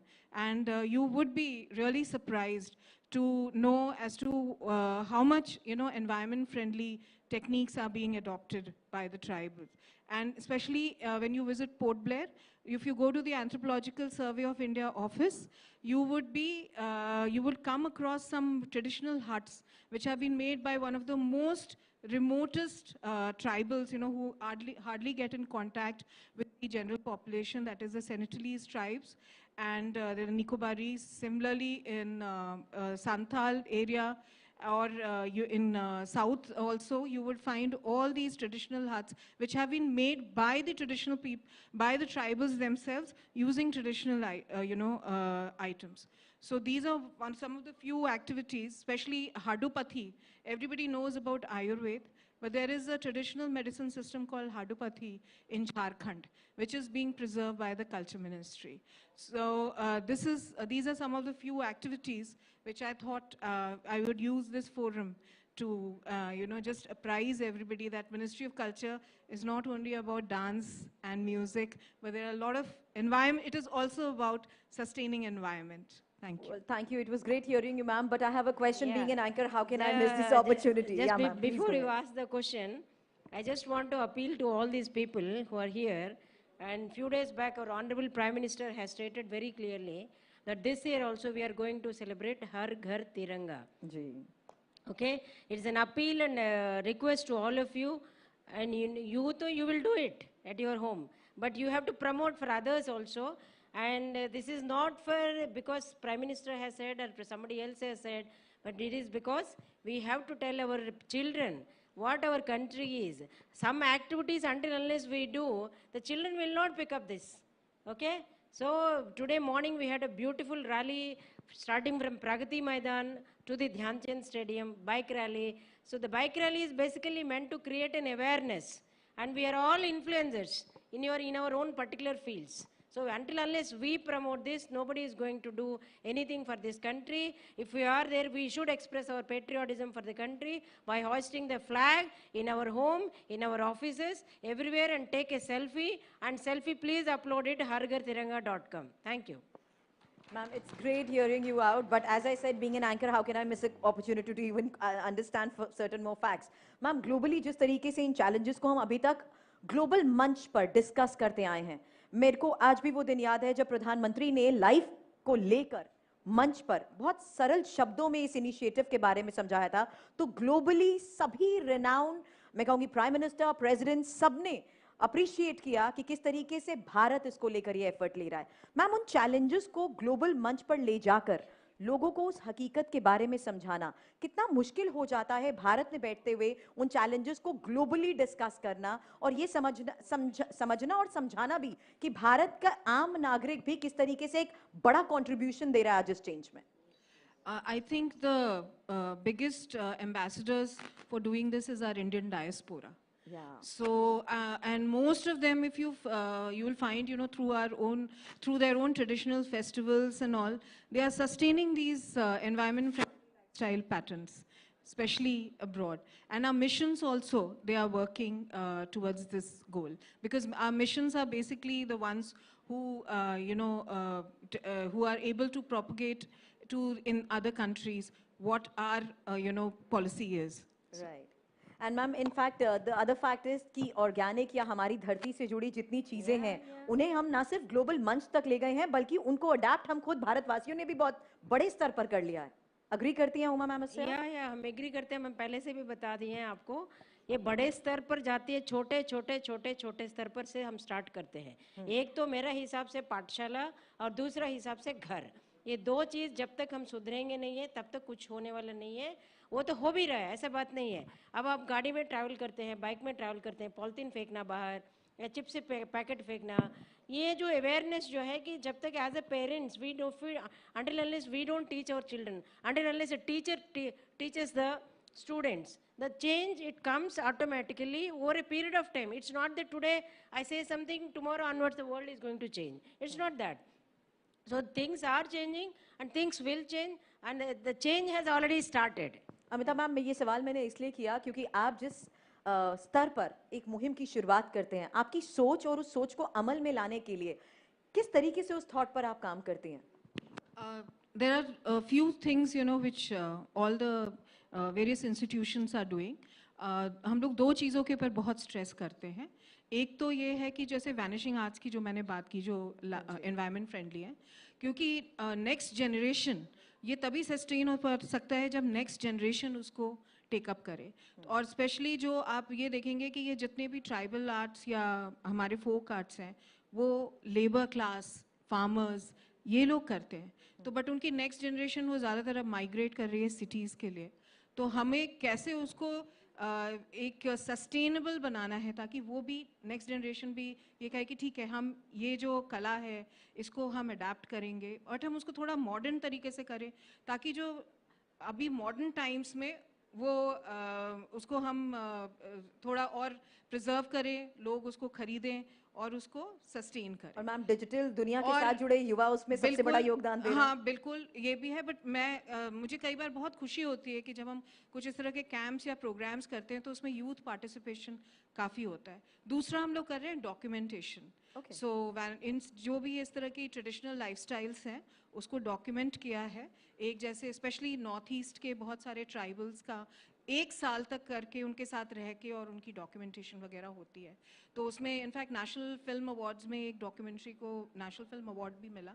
तो इस तरह की बहुत सारी चीज़ें हैं जो पूरी मिनिस्ट्री ऑफ कल्चर के सारे ऑर्गेनाइजेशन, चाहे वो एकेडमीज़ हो जो उमा देखती हैं, जोनल कल्चर सेंटर्स हो, एंथ्रोपोलॉजिकल सर्वे, आर्कियोलॉजिकल सर्वे, सारी इंस्टीट्यूशंस मिलके, म्यूजियम्स हैं हमारे, वो इसको जो एनवायरनमेंट फ्रेंडली प्रैक्टिसेस हैं जो कल्चर के, उसको हम लोग प्रोपोगेट कर रहे हैं, डिसेमिनेट कर रहे हैं और ये भी कोशिश कर रहे हैं कि नेक्स्ट जनरेशन ज़रूर उसको अपनाए।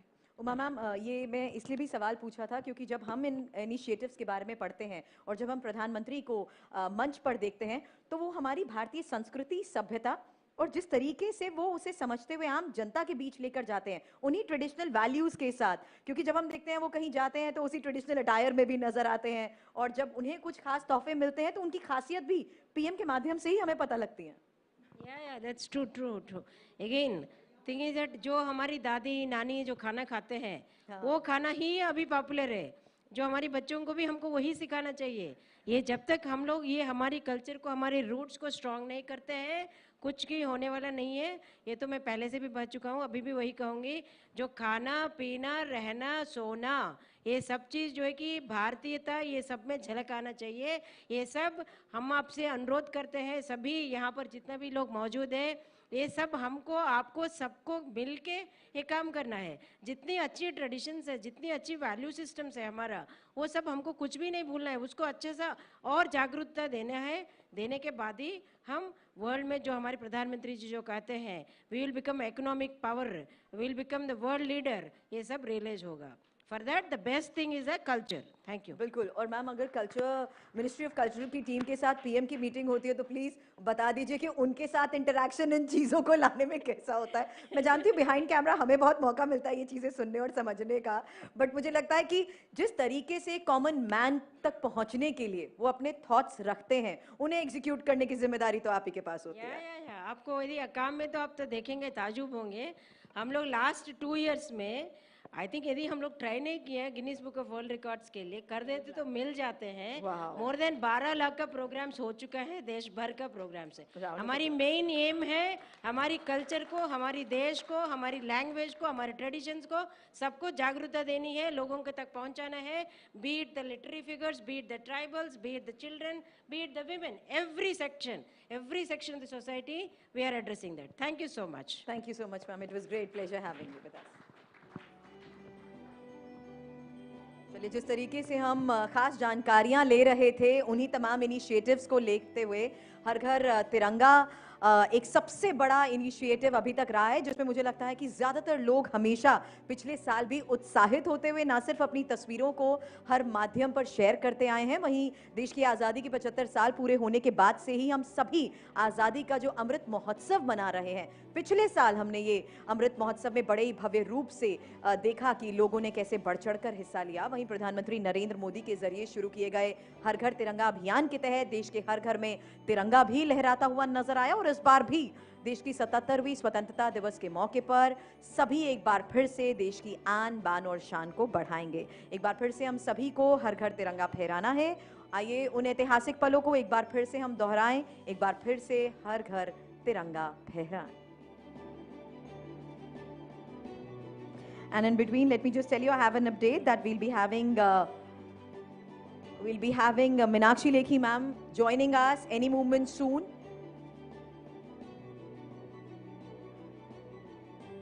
And I think जिस बात का हम जिक्र कर रहे थे, we have youngsters here with us. Is it, I think, the good time to even interact with them if my team allows me to interact with these students? Because ये जो एफर्ट और इनिशिएटिव्स लिए हैं उसमें हमारे youngsters जिस तरीके का एक महत्वपूर्ण योगदान दे रहे हैं, और यही वजह है कि जब इस खास एफर्ट और इनिशिएटिव में कोशिश की जाती है ज़्यादातर युवा बढ़ चढ़कर हिस्सा लें, तो मैं इन युवाओं के पास जाने से पहले सिर्फ एक बात आपसे समझना चाहती हूँ। आप जब बनारस में गंगा को सुधारने के लिए, गंगा को साफ करने के लिए ये एफर्ट इनिशिएटिव लेते आए हैं, उसमें हकीकत क्या है? युवा आपकी बात समझ पाए, आपके साथ जुड़ पाए?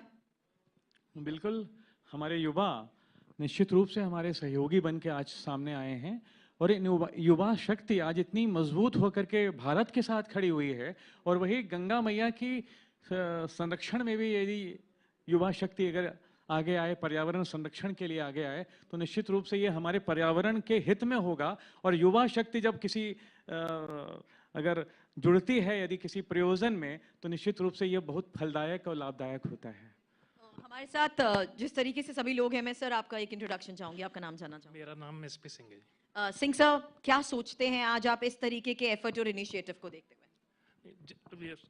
एनवायरनमेंट सस्टेनेबिलिटी के लिए जो भी ज़रूरी है उसमें सबकी भागीदारी की बहुत ज़रूरत है। हम लोग खुद सोलर इंडस्ट्री से हैं, सोलर इन्वर्टर्स बना रहे हैं, हम लोग पावर इंडिपेंडेंस पे काम कर रहे हैं, जिसमें कि छोटे से छोटी शॉप को गांवों में पहुंच के हमारी कंपनी का इनिशिएटिव यही है कि बहुत कम पैसे में छोटे जो गांव हैं, छोटी जो शॉप्स हैं, छोटी जो दुकानें हैं, वो कैसे एक पावर इंडिपेंडेंस अपने आप में ले रहे हैं। और हमारा आइडिया भी यही है, हमने कुछ एक दो कंपनीज, एक दो कॉलेज के साथ टीम लीज करके ऐसी हैं जिसमें गवर्नमेंट के भी CSR इनिशिएटिव्स हैं, जिसमें जो बीटेक बच्चे हैं जो पढ़ के निकल रहे हैं, जो पॉलिटेक्निक से कर रहे हैं, कि उनको कैसे नौकरियों की तरफ ना जाके अपने बिजनेस की तरफ जाके बहुत कम पैसे के साथ काम करें और अपने शहर में काम करें और लोगों को पावर इंडिपेंडेंस दें, जिसमें अपन कार्बन एमिशन को ख़त्म कर सके और सोलर एनर्जी और विंड एनर्जी को वो अपने शहर में, अपने गाँव में उसको पॉपुलर कर सके। ऐसे बहुत बड़े एफर्ट्स और इनिशिएटिव्स तमाम बड़ी कंपनियां भी ले रही हैं, लेकिन उन्हीं कंपनियों का जो मकसद होता है लोगों के लिए चीज़ों को, ज़रूरत को पूरा करते हुए युवाओं तक पहुंचाना। आप एक युवा हैं यहाँ पर, आपका नाम? नंदिनी। नंदिनी, क्या समझ पाती हैं आज इस तरीके के एफर्ट और इनिशिएटिव्स को जब आप देखती हैं? क्योंकि मुझे लगता है आप और हम एक ऐसा जरिया बन चुके हैं जहां हर प्लेटफॉर्म पर हम इनके लक्ष्य को समझ भी पाते हैं। एक्चुअली मैं पहले ये बताना चाहूँगी that I work for peace building, and then उसमें हमें ये समझ में आया है अभी तक काम करते हुए कि हम अगर सोसाइटी में हम बात करते हैं आपस में खुश रहने की और एक पीस बिल्डिंग माहौल आपस में रहे सोसाइटीज़ में, but we cannot achieve that without achieving environmental goals. If we don't conserve our environment, we'll always see some or the other conflicts coming up. We see all these floods, people getting displaced and everything. So that's a very big reason for all the conflict that we have in the society, and we feel we are trying to work towards, even as youth, we are trying to work towards, we have the whole team of youth with us, and then we continuously work on achieving peace building through environment, because that what we feel is like a very essential thing to look at, and not just separately environment or separately peace building, separately society. I think it all has to be together. बाढ़ की आपने बात करी, पिछले 3 महीने से मैं रोजाना पढ़ रही हूँ कि बाढ़ की वजह से पहाड़ों और मैदानी इलाकों में स्थिति कितनी ज्यादा बिगड़ चुकी है। और ये मैंने इसलिए भी जिक्र किया क्योंकि हम ग्लोबल वार्मिंग, क्लाइमेट चेंजेस की बड़े बड़े मंच पर चर्चा तो सुनते आए हैं, लेकिन आम लोगों के बीच में ये चर्चा किस स्तर पर होती है, ये मैं आप जैसे युवाओं से ही समझना चाहती हूँ। What's your name? Divyanshi. Divyanshi, how do you take all these initiatives and to understand the fact कि आप और हम अपने जीवन में कैसे क्या चेंजेस को अडैप्ट कर सकते हैं? Okay, so first of all I believe कि आज की जनरेशन में बहुत ज़्यादा इन्फॉर्मेशन है, चाहे वो इंटरनेट से हो, एंड काफ़ी लोग as compared to the industrial generation millenniums, हम इको फ्रेंडली ज़्यादा हैं, wherein we promote brands or we shop with brands who are more eco-friendly and more sustainable. And ज़्यादातर eco-friendly initiatives भी आप देखेंगे कि एक बहुत small age से youth start कर देता है या उसके साथ involved रहता है, and one such initiative के साथ हम लोग भी involved है, which is sustainable Bhava, and we, जैसा नंदिनी ने कहा कि सारे goals, the sustainable development goals, 17 goals सबको एक जैसी प्रायोरिटी पे रखना चाहिए, चाहे वो गवर्नमेंट हो, चाहे वो इंडस्ट्रीज़ हो, या फिर कमर्शियल डोमेस्टिक सेक्टर्स हो, एंड उसी पे हम लोग बात करते हैं। हम स्टूडेंट्स को SDGs के बारे में पढ़ाते हैं, and like you talk about climate change and global goals and global agenda, so उस पर हम अपने उस पर कैसे बात करते हैं। I am a student who is majoring in environmental sciences, so हम तो इसके बारे में पढ़ते ही हैं, बट साथ में गवर्नमेंट ने इन्वायरमेंटल साइंसेज कंपलसरी कर रखी है, so that is very good thing कि एक यंग एज से, एक टेंडर एज से बच्चे समझे। And but what is more important rather than just compulsoring education, quality of education. सिर्फ 3 आवर्स के बारे में ना पढ़ा जाए, reuse, reduce and recycle, but there are 5 hours which is refuse, refurbish, remanufacture, and we have to start talking about circular economy. So that is I think changing trends in global market, talking about sustainability, and sustainability को एक industrial point of view से देखना बहुत ज़्यादा ज़रूरी है. That note with you because हम वो जनरेशन है जहां एक और आर का मैं जिक्र करूंगी, रिसोर्सेस. और रिसोर्सेस की कोई कमी नहीं है. उन रिसोर्सेस की कमी ना होते हुए भी सिर्फ हमारी सोशल लाइफ में चीजों को अडेप्ट करना बहुत आसान भी हो चुका है.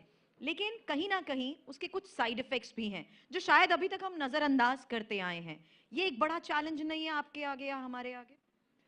आई थिंक ये एक मॉरल चैलेंज है फॉर एवरीवन, क्योंकि when I was a kid, like I was may be 10 years old, तो मेरे को एक बार मेरे दादाजी ने कहा था कि बेटा there is a difference between need and grid.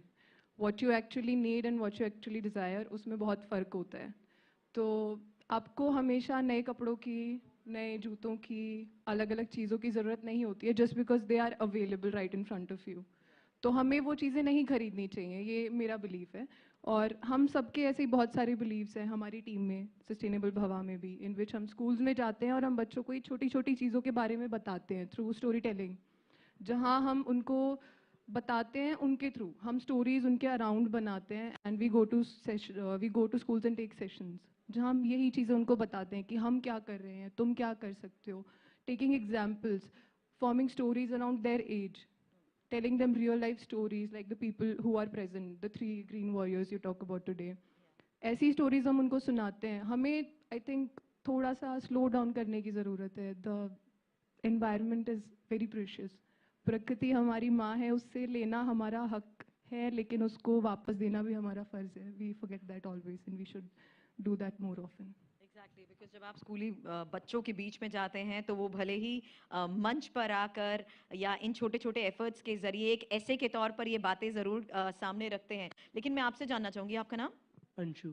Anshu, क्या आपने ऑब्जर्व करा कि किस तरीके से उन चेंजेस को समझते हुए भी वो बच्चे अडेप्ट करने को तैयार हैं? और जैसा थोड़ी देर पहले मैम कह रही थी कि हर चीज़ की शुरुआत अपने खुद के घर से की जाती है, क्या वो अमल में आ रहा है? मैम यही कि नॉर्मल वो रिलेट कर पाते हैं. हाँ. वो रिलेट कर रहे हैं. हाँ, तो रिलेट कर पा रहे हैं तो उसको वो समझ रहे हैं और तब वो उस पर अमल कर रहे हैं. ओके, आप भी इसी तरीके से लोगों के साथ जुड़े हैं एनवायरनमेंट को लेकर, स्पेशल कॉजेस को लेकर. आज जो गवर्नमेंट की तरफ से इनिशिएटिव्स हो रहे हैं जहां my India my life goals के तहत अपने लाइफस्टाइल में कुछ ऐसी चीज़ों को अडेप्ट कर चुके हैं जो आने वाले वक्त में हम देख रहे हैं कि कहीं ना कहीं हमारे लिए हार्मफुल भी हैं.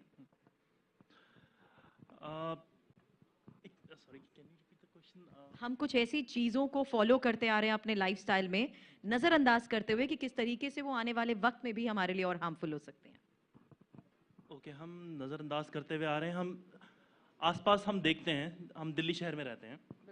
ओखला में हम देख रहे हैं कि वहाँ पे गार्बेज के माउंट्स बने हुए हैं.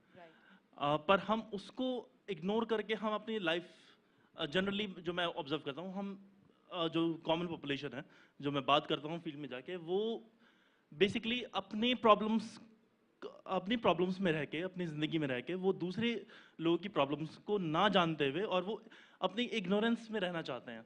तो हमारा गोल ये है कि हम उस इग्नोरेंस को ख़त्म करें अपने प्रोजेक्ट के ज़रिए. हम यंगस्टर्स को इन्वॉल्व करके उनको बचपन से ही उनके दिमाग को प्रोग्राम इस तरह से करना शुरू करें जिससे हम उनको एक कॉन्शियसनेस, एनवायरमेंटल कॉन्शियसनेस पैदा कर सकें कि वो फ्यूचर में जाके उस चीज़ को इम्प्लीमेंट कर सकें हमारे साथ या फिर इंडिविजुअली, जो भी जिस तरह से वो करना चाहें. और होपफुली ये हम होप ही कर सकते हैं कि वो इस दुनिया को बेहतर बना सकें. बिल्कुल बिल्कुल सही कहा आपने. और कुछ और खास मेहमान इस वक्त हमारे साथ यहाँ पर मौजूद हैं और यहाँ युवाओं के साथ जो इस तरीके के एफर्ट्स और इनिशिएटिव्स के साथ कुछ खास प्रोजेक्ट्स के जरिए यंगस्टर्स तक पहुँच रहे हैं. सर, ये सवाल अब मैं आपसे जानना चाहूँगी. प्लीज़ सबसे पहले तो अपने आप को इंट्रोड्यूस कर दीजिए. मेरा नाम डॉक्टर आर.पी. शर्मा है और मैं कवि हूँ. और जो अभी बात हो रही थी घर घर तिरंगा, उस पर मैं अगर आप इजाज़त दें तो यहाँ आ जाऊँ.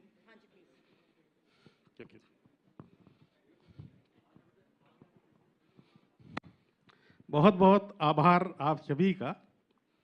जो घर घर तिरंगा की बात हो रही थी कि घर घर तिरंगा है क्या, आज भारत की क्या स्थिति है उस पर है कि जहां घर घर पर आज लहराता है तिरंगा अपना प्यारा, वो भारत देश हमारा। जय भारती जय भारती जय भारती जय भारती।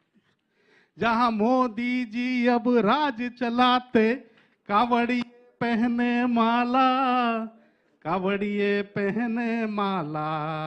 जन जन के जहां खाते हैं अब घर घर पड़ रही बाला, घर घर पड़ रही बाला। जहां गूंज रहा है गली गली अब जय श्री राम का नारा, वो भारत देश हमारा। जय भारती जय भारती जय। बहुत बहुत thank you so much, thank you so much Sharma sir. चलिए हम आगे बढ़ रहे हैं और फिलहाल इंतज़ार हमारा ख़त्म हुआ है क्योंकि अब हमारी ख़ास मेहमान इस वक्त हमें ज्वाइन कर चुकी हैं। मैं चाहूँगी ज़ोरदार तालियों के साथ आप स्वागत करिए मीनाक्षी लेखी मैम का, ministry of culture and external affairs से MOS। Meenakshi Lekhi ma'am, thank you so much for joining us today, thank you so much for your precious time, and I would please request you to please join us on stage. I was waiting for you, sir, as well. And thank you so much, ma'am. It's a pleasure having you with us, and a great initiative that we all have been discussing.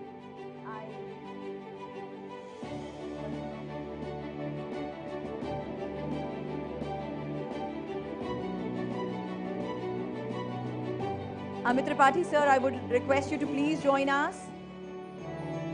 The Chief Revenue Officer, TV9 Group, Amit Tripathi, sir, please join us. And Group Editor, Digital, Panani Anand, sir, is on stage to welcome ma'am. And Editor Convergence, Deep Upadhyay, sir, your presence is required once again on stage.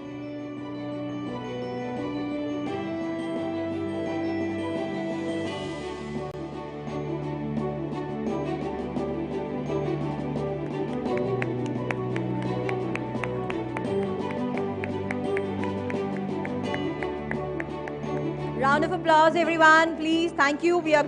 It's great hearing you out today with all the initiatives and efforts that you've joined on this My India, My Life Goals, Lifestyle for Environment.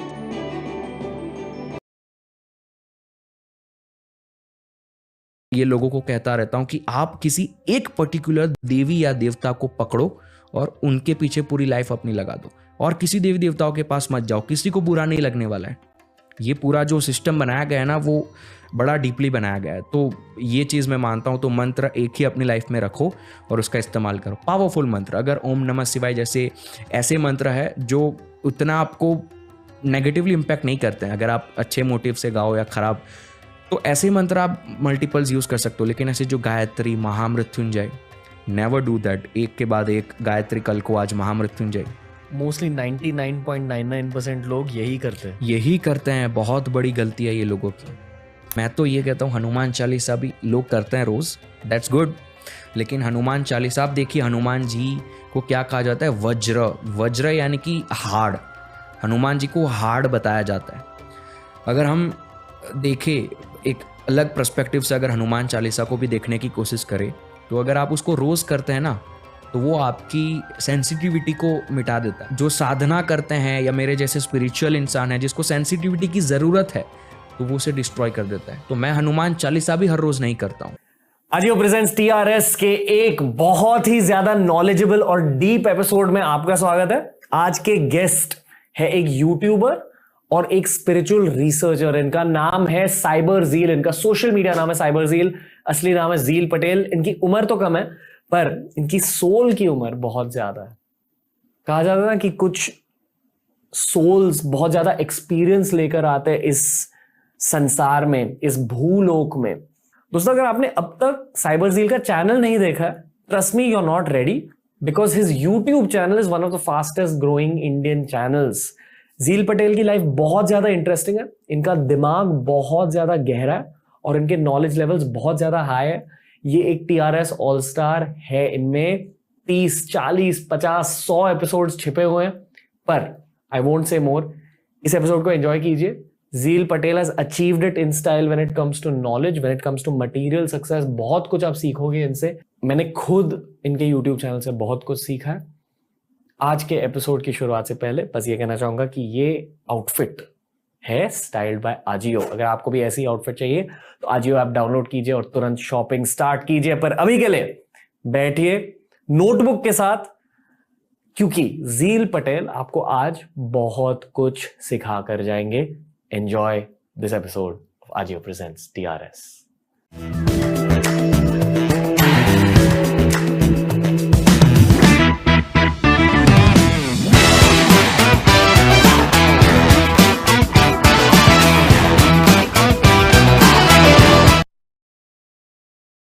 Zeal Patel भाई कैसे हो? बस बढ़िया, आप बताओ. इतनी कम उम्र में इतनी ज्यादा नॉलेज. आपकी उम्र क्या है? 23. आपकी नॉलेज की उम्र क्या है? ग्रेस. वाओ. मैंने आपसे इतना कुछ सीखा है यार. आई थिंक आप अब तक के one of the youngest TRS guests हो. ओह. और बहुत सारे लोग ऑनलाइन लिखते हैं कि their dream is to be on TRS. बहुत सारे कॉलेज स्टूडेंट्स लिखते हैं. इस शो पर सिर्फ वो लोग आते हैं जिन्होंने या तो कुछ बहुत ज्यादा अचीव किया, या तो जिनकी बहुत ज्यादा नॉलेज है. आपके पास ये दोनों चीजें, इतनी कम उम्र में सफलता और इतनी कम उम्र में इतनी ज्यादा नॉलेज. I am glad. अच्छा लगा सुन के. इतनी सारी बातें करने हैं आपके साथ. पहले ये बताओ, इस नॉलेज की शुरुआत कहाँ से हुई? एक बहुत इंटरेस्टिंग किस्सा है आपके बचपन से. आई डोंट नो अगर आप शेयर करना चाहोगे या कितने डेप्थ में आप शेयर करना चाहोगे, पर आपके गुरु को लेकर एक बहुत इंटरेस्टिंग किस्सा है जिसके बारे में मैंने सुना है. If you are comfortable. या फॉर श्योर. सो स्टार्ट होता है when I was I guess around 12-13. तब मैं स्कूल में था और उस समय not my guru but master.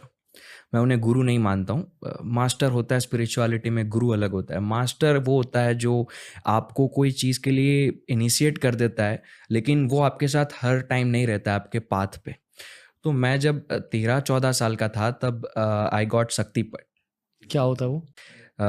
तो यहाँ होता है कि जो भी स्पिरिचुअल मास्टर है वो आपको इनिशिएट करता है with his energy by touching his thumb to our forehead. अंगूठे को आपके फोरहेड पर हाँ डालेंगे वो. और उस समय हमें कुंडलिनी जो जागृत होती है उसका कुछ क्षण के लिए एहसास होता है. तो जब मेरे साथ ये हुआ, पूरी स्पाइनल कॉर्ड में गर्माहट सी आ जाती है और हमें नहीं पता होता है कि उस क्षण हमारे साथ क्या हो रहा है. Tears of ecstasy. और उस समय हमें लगता है कि लाइक कुछ ऐसा हो रहा है जो हमने आज तक कभी फील नहीं किया है हमारी इतनी लाइफ में. कॉन्शियसनेस जो है वो पीक पे चली जाती है. और जैसे ही जो मास्टर होता है जो आपको शक्ति पाठ दे रहा है, वो जैसे ही अपना अंगूठा हटा लेता है, फिर से we come to the normal life. और उसी वजह से अगर आप देखोगे वीडियोस काफ़ी सारे हैं इंटरनेट के ऊपर, जब लोग शक्ति पाठ देते हैं दूसरों को